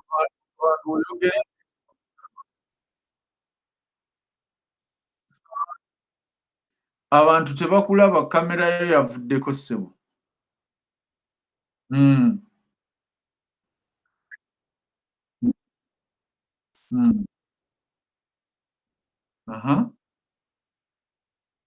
Linda damu bupya. I missed part of the program, but I have a contribution. Let me know when I can call you. I can call you, please. Mr. Paul, that one comes to you. Waliwo atuusereeti Richard Mata otuusereeti oyo nno naye team member ali Georgia, USA. Thank you very much, Richard Mata. Well done. Everything is onagambe sound was off. Richard yate sound kyabadde off. Totutiisa tugamba nti abantu bedda tebatuwulira. Agambye Gwen Kasiniski agambye even US sponsors the fake Somali project. Please twagala facts tukunganyize Gwen tukunganyize facts ezo tumu including muchi America nayo tujincluding. That's why twagala kukozesa kati flyers zino kuba Nancy banansi be baba demandinga gundi zaabwe government zaabwe kuva mu nsi zaffe.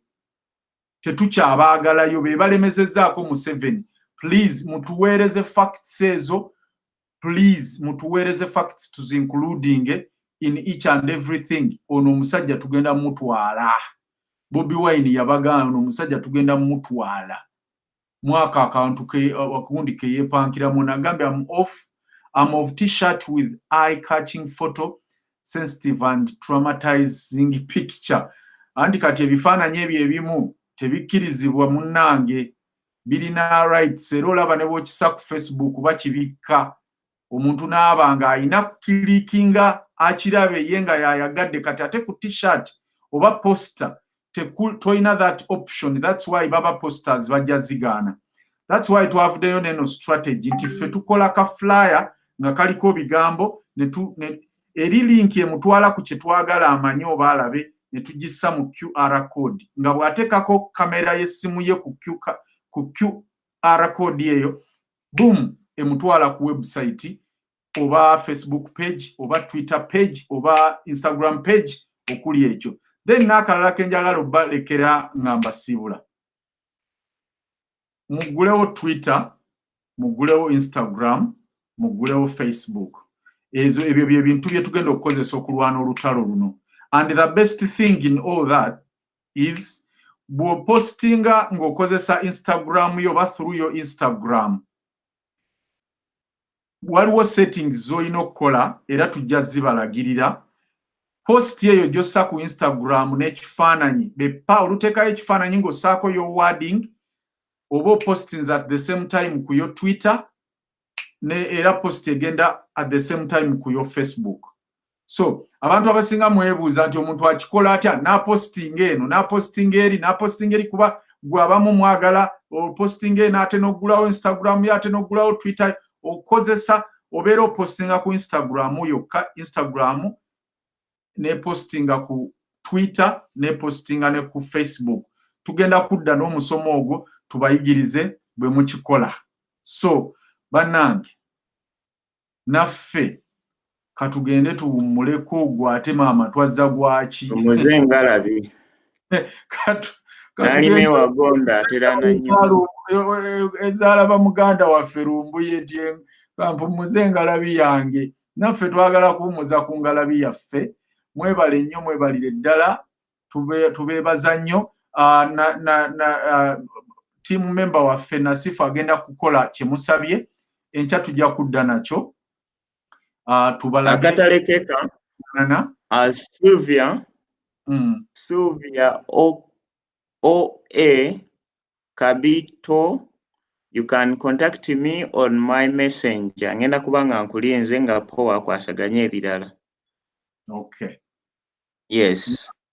By the way, bwe mutukubiranga twakamala shobe tuba tugambye nti mutukubire.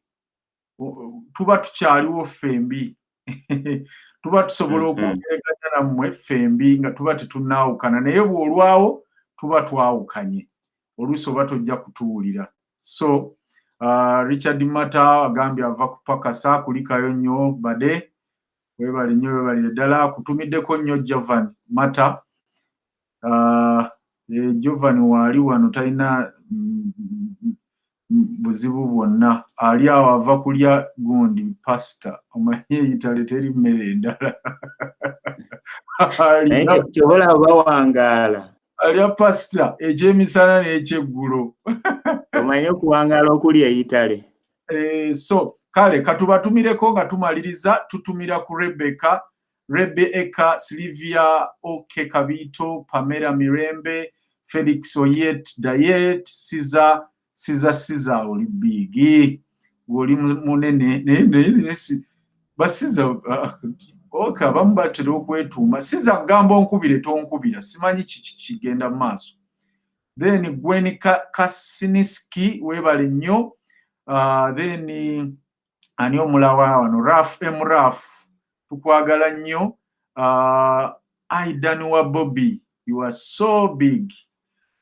Siza abasigadde ndooza beebo tuba tubamaze. Nyindo wa Bobi ate class monitor waffe kati ne wentema nyabo wano wabulawe ono Nyindo simanyi oba oli musajja oba oli mukazi naye Nyindo wa Bobi kati ne bwentema kiri kati ne bwentema si kati ne wentema.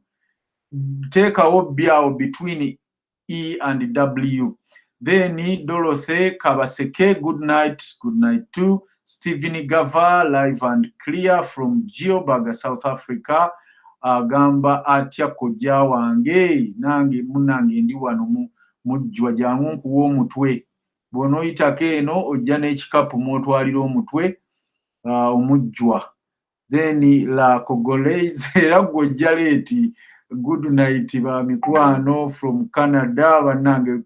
Big up guys from Canada tubaagala nnyo. Rebecca Aaron SMJ please tubaagala tetusobola bamalayo ne bwe tukola tutya luwokya kasirye luwokya kasirye good night too.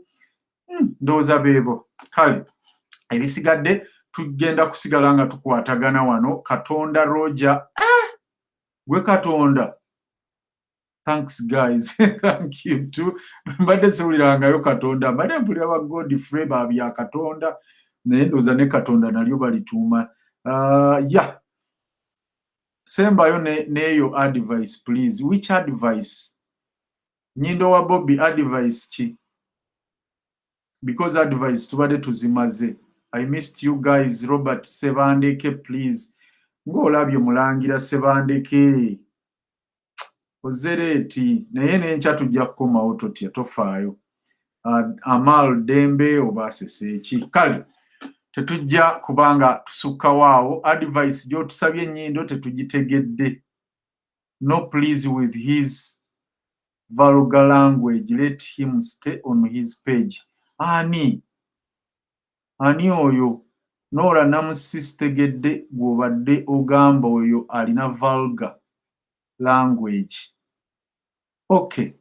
Yeah, ennyindo abadde agamba nze mbeeyo na advice ye ey'okukyusa ndowooza erinnya. Okay, kale katubaleke bannaffe because gye tukoma okubatumira ate gye mukoma okusindika message tuba tetujja kuva wano. Twagala okubagaliza ekiro ekirungi, tubaagaliza bye mutwagaliza bannange. Betugambye okutukubirako, please do that. Tulina okwogera ne Nasif, tugenda kwogera ne other member from USA, ani omulala Kevin Serufu, which you guys make a combination with Mr. Byarugaba from Kampala. He articulates politics very well and he's for a cause. Okay, Mr. Byarugaba tujja mu contactinga bannange. Katusubire nti atugoberera, tujja munoonyaako tulabe bangi nno tiimu negenda kuwera wano mugenda kwewuunya. Ebintu byaffe tubadde tubikola undercover. Tugenda kuleeta abasajja wano mujja gamba what? Okay, Alex, katusembeyo naawe, nze Prince Woliwendi sivaawo. I have yearned so much to see a better country, Sebo, and you have made my desire continue. Bambi Alex atugambye n'otugamba wano about Bitcoin, n'agamba kyemwogedde ku Bitcoin kirungi nnyo. I have Bitcoin for the last 4 years. It depends. So tugenda kusomesa about those things. That's why we tukola TV, tugenda kola programming. Struggle egenda maaso naye nga tukwasaganya n'ebintu ebirala. So tujja kubanga tugenda. Kati ono agambye I'm a bit skeptical with flyers due to COVID. No, flyers, ate flyer wetaaga kukola ki? Flyers, you go and train, you leave it everywhere, you distribute it, you stand outside the supermarket, you give it out. As long as weesabise mask yo, oli mu gloves zo, tuli mu winter. People will take it. Ate tubagambye tugenda kukolagana, tugenda kusaba olukusa. Njagala tuwegatte wamu tusaba olukusa. Kanse tukkirize ku train stations. Tugende tutekeyo billboard gundi ebipande byaffe bino ebiri static ebisigalawo mu train stations eza underground ne overground. Tugende nga tuziteekayo. Oli bw'ajja ekipande akisomera, ebipande biba ku train station babisoma. Oli bw'asoma ateekako buteesi ka kamera ke wali chip nga scanninga boom ng'alaba message. Okitegedde? Ngeri ya lobadoba style. Nyindo wa Bobi, before I go, what do you want to tell me? Nyindo wa Bobi, mbulira ogambye please before you go. Yangu yanno. Yangu.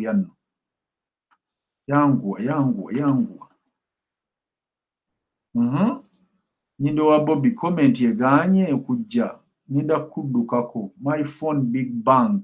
So it's a pain to comment. Sylvia, okay, Kavito, sorry, mukama tusabe mukama oyo ali waggulu ajja kuwa essimu ennungi. That's what I say buli lwe mba njagala something. Read the message above, Nyindo. Before you go, okay. Which that? One does it that. Which that? Singa no ungambye onyinyonyodde nti that. Which that?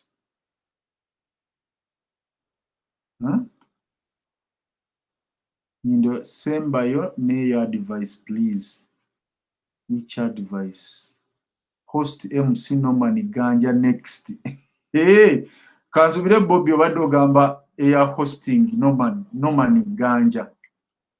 Tujja kiteesaako n'abakulu sirinzekka bwe tulabanga kyetaagisa. Why not? Tuli mu struggle and we need to be together in this because anyone whose contribution to jetag.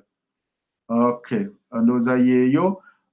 Please Mulangira, we need your advice, guys. Here in Dubai, we are not allowed to demonstrate. Is there any way we can do it? Yes, nyindo wa Bobi kino kyetuliko. Mugenda kufuna flyers zino muzidistributing online ne offline. Kati geno gundi bwogifuna ku simu. Already oli bwateekako afuna message eri inside. Super chat sebo. Caesar kiki super chats. Twitter tugenda gisomesa. Mbagambye gundi tuzirina. Bazi tukoledde tubadde tulina obuntu bwe tukyusaamu butono ddala then tulyoke tudde.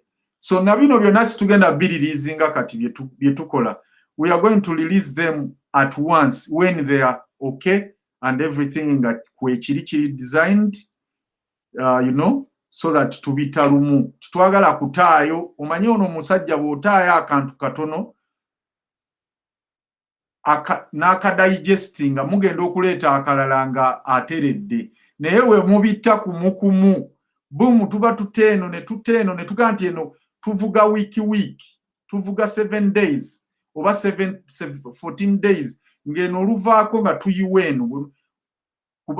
That is the style ono guy jajja okuwulira abantu bagambe, oh, enough is enough. Ono guy, we can't associate with this killer because he's a killer. Is it a secret?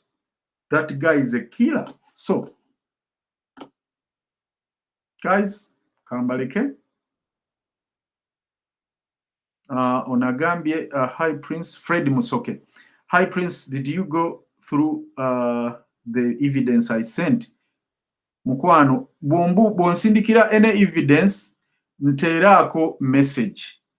Because nfuna message ezitaka wansi wa 4,000 a day, on a daily basis. Ziba olumu walolo ezifuuka na kakaaga, message kakaaga. I have to go through all of them. Okulondamu byenzijo bagamba wano oba bye tunaateesaako. So kati bambi bw'oteekako message teekako erinnya. Kati Fred Musoko olabika wansindikira oba oluusi nga nabikozeseza nga tolinawo naye nga toŋŋambye nti yeggwe.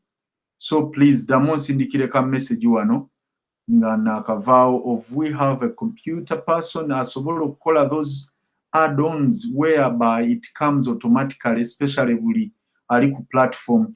Munnange Richard awulira. Richard Mata ba technical people baffe muwulira. Gundi yaffe tegaba notification nga tuzze live. Raf agambye wetaaga secretary. Indeed, I have secretary, but bambi naye bimuyitirirako. We work like 2 to 3 people. That's why twetaaga bigger team. If we are like 100, buli omu naasomako message bina, or I mean 40 messages, the better. Then on your WhatsApp, ye Musoke damoji sindika untereke erinnya lye lya Musoke. Rehema Onjia, please, for God and my country. Thank you. Felix, no, I always get the notification. Felix, ofuna notification zaki Facebook over WhatsApp. I mean Facebook over YouTube. Nacho kitubulire. Onagambye about child soldiers in Uganda. Please, damoji sindike Fred. Damoji sindike.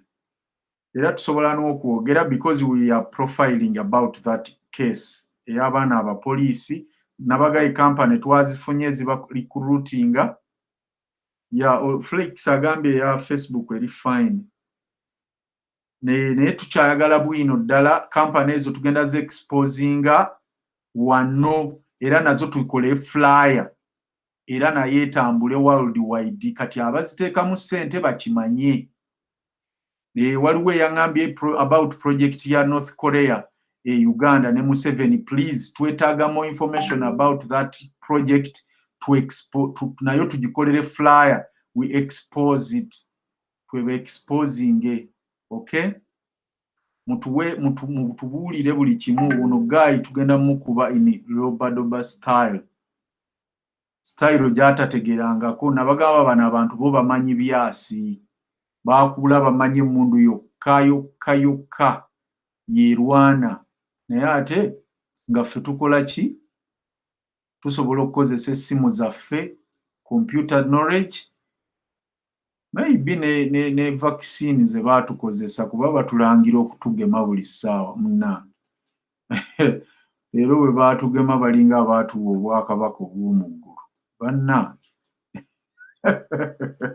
obula obuganda okuzeeyo obuvakisiini bwabwe bannange abasajja ne batulangira bulaku twalwana twabalwanira ani gwe twatumayo mwenna abaagenda mu nsiko mwali guwanted olwedde ku misango gy'embezomenti kakati muyinza n'okuba mwakozesa advantage eyo mu kifo gy'okugenda mu kkooti babawozese ne musalawo okugenda kuyeekera kati mutwepankirako kati ono naye agambye Dorothy Kabaseke I get notification for Facebook ndooza muwulidde abamu bazifuna abalala tebazifuna oba kakati mwe muba muddamu okugwira okulikinga page bupya osobola ojja unlikinga n'oddamu n'ogilikinga oba n'ogifollowinga omanyi bw'omala okulikinga page oba n'onyiga follow waliwo ka notification bwe tuba live waliwo akajja oba bw'ojagala n'ogilikinga oba n'ogikola ki bakuleeta ka notification ne bagamba ng'olina okapuresinga okufunanga notification mulabika mwe abata-activatinga notification zammwe bagundi please not press akakadaako mubeere nga mufuna ebintu nga mufuna ki nga mufuna live notifications nga tuze live kubanze nfuna at least sobola kwefollowinga ku Facebook naye ku YouTube ne followinga nzifuna so Felix era abagambye please press your click notifying so bw'oto notifying tejja kukuleetera notification noono agambye leya ne Kongolais la Kongolais nawe weetaaga onkubira ombulira erinnya lyo bw'oba ndyogera bulungi la Kongolais so onagambye how NRA massacre civilian and used children soldiers kansubira ogitaddeko boss naye giteekeko mbuulira erinnya ngenda kusevinga today and sometimes you need to update the software of your phone. You see, they need to click on the bell. You see, that is Dora Kabaseke pressing the bell. Kale banange kamberekereze nja kubaagaliza ekiro ekirungi ono agambye mbu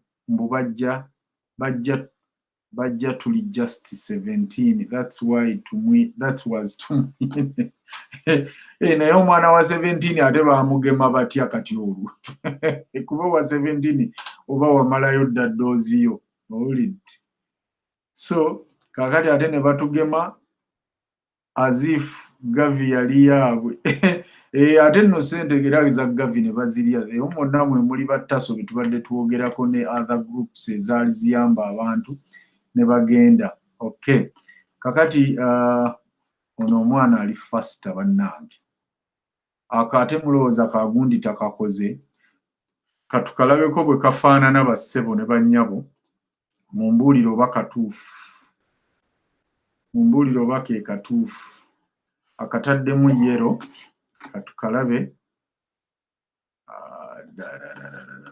eriki esembyayo 09 is it yeah esembyayo 01 or 25 kale katusooke tukalabe nga sinava wano akalimu yero okay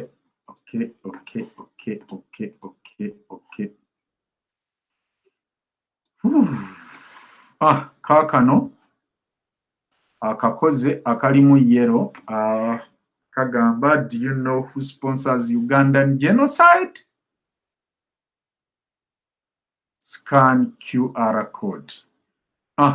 Kati bw'ogiscanning eyo boom, ngekuletera erigundi, ngekuletera whatever. The story we talked about mwe twatadde Abangereza kati bwe tugenda okikola. So mu commenting mugambo oba kano ke kali beta oba kano. Kaliwo akali beta bannange mutubuulire nga situnnagenda. Baatusanga tuli 17 millions. Okay. Kati kiki baatukolera waawo. So, okay, this looks perfect. That is Amal Dembe. Only missing a question mark.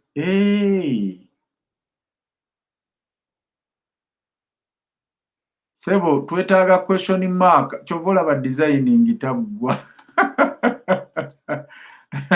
Nasif, ku kigambo genocide, oina okwongerako question mark, I think. Awo kigenda kwenkanankanira ddala nekiri ekya Uganda. Yap. Tuteekewo question mark. Tugambe, do you know who sponsors Ugandan genocide? Nga waliwo ka question mark, then tugambe scan QR code. Okay? Scan QR code. This is a nice poster, by the way. Tugenda kujja mu poster ne flyer. Tugenda kujja mu poster and the flyer. Okay? And since this program has same time frame and you find yourself not getting a notification, you need to refresh your notification panel. And the other time you need to restart your phone. Okay. Eyo nayo mugitegedde. Pamela Mirembe, good job, thank you. Amal Dembe, the one with yellow looks better. Okay, that one is much better. Thank you, Dorothy. Freddy, yellow is better. Thank you. Felix, let the word genocide be brighter in yellow. Tukikole tutya ekyo kati. Nasifu anti owulira. Ono agamba nti let the genocide word be brighter in yellow. How can we do that, boss? Okay, tugenda kukimaliri, tujja kikola. Sebo nedda togenda kalyango lindako katono few minutes maliriza. The one with yellow is good, and Uganda flag. And a Uganda flag.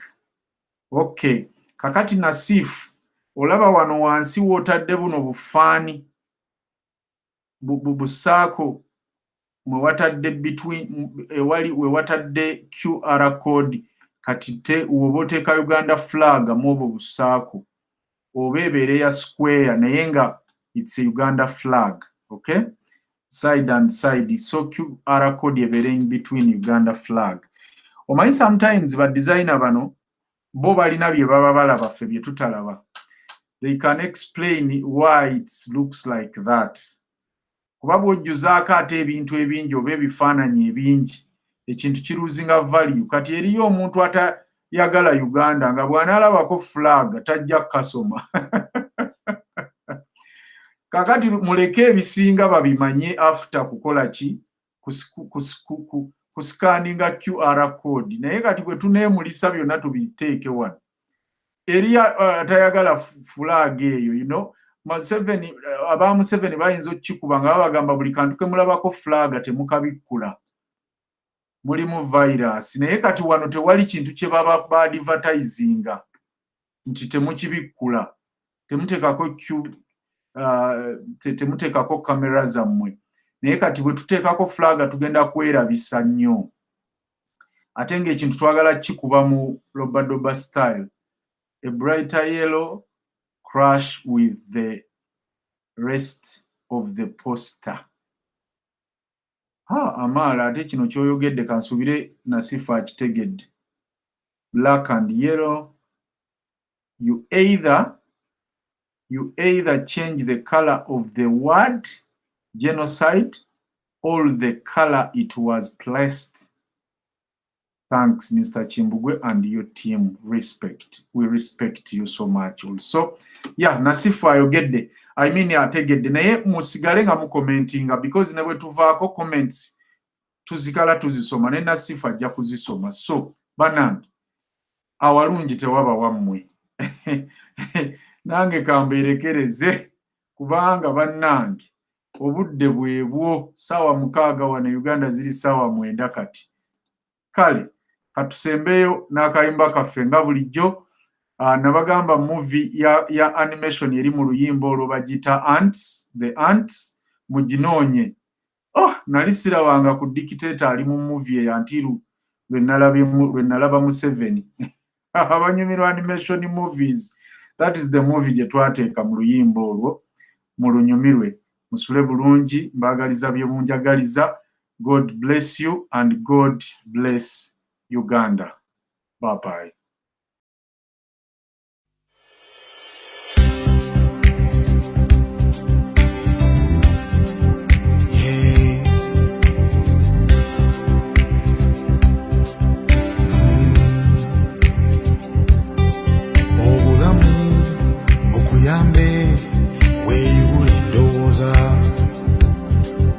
Engoma etalegetwa tevuga akuba akuwa ekubondoza sototya mbeera weyunooyo ali waggulu ennyo nze nkusabira muganda wange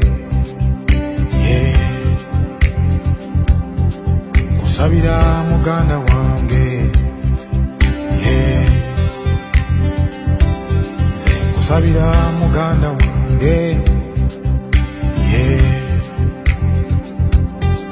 nkusabira muganda wange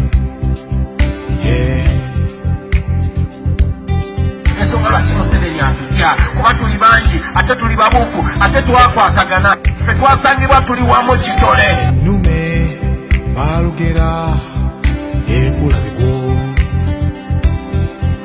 engoma etalegeddwa tevuga akugoba balugera yagowa ekkubo totya mbeera weyunooyo ali waggulu ennyonnyonnyonyo nkusabira muganda wange. All those who have been involved will be exposed and crushed. We shall crush it. Kusabira muganda wange, kusabira muganda wange, kusabira muganda wange. This is Bobi Wine, very down to earth. That guy, he could very well be the future. I'm going to continue the fight for freedom, and it is the fight that we must either win or die trying.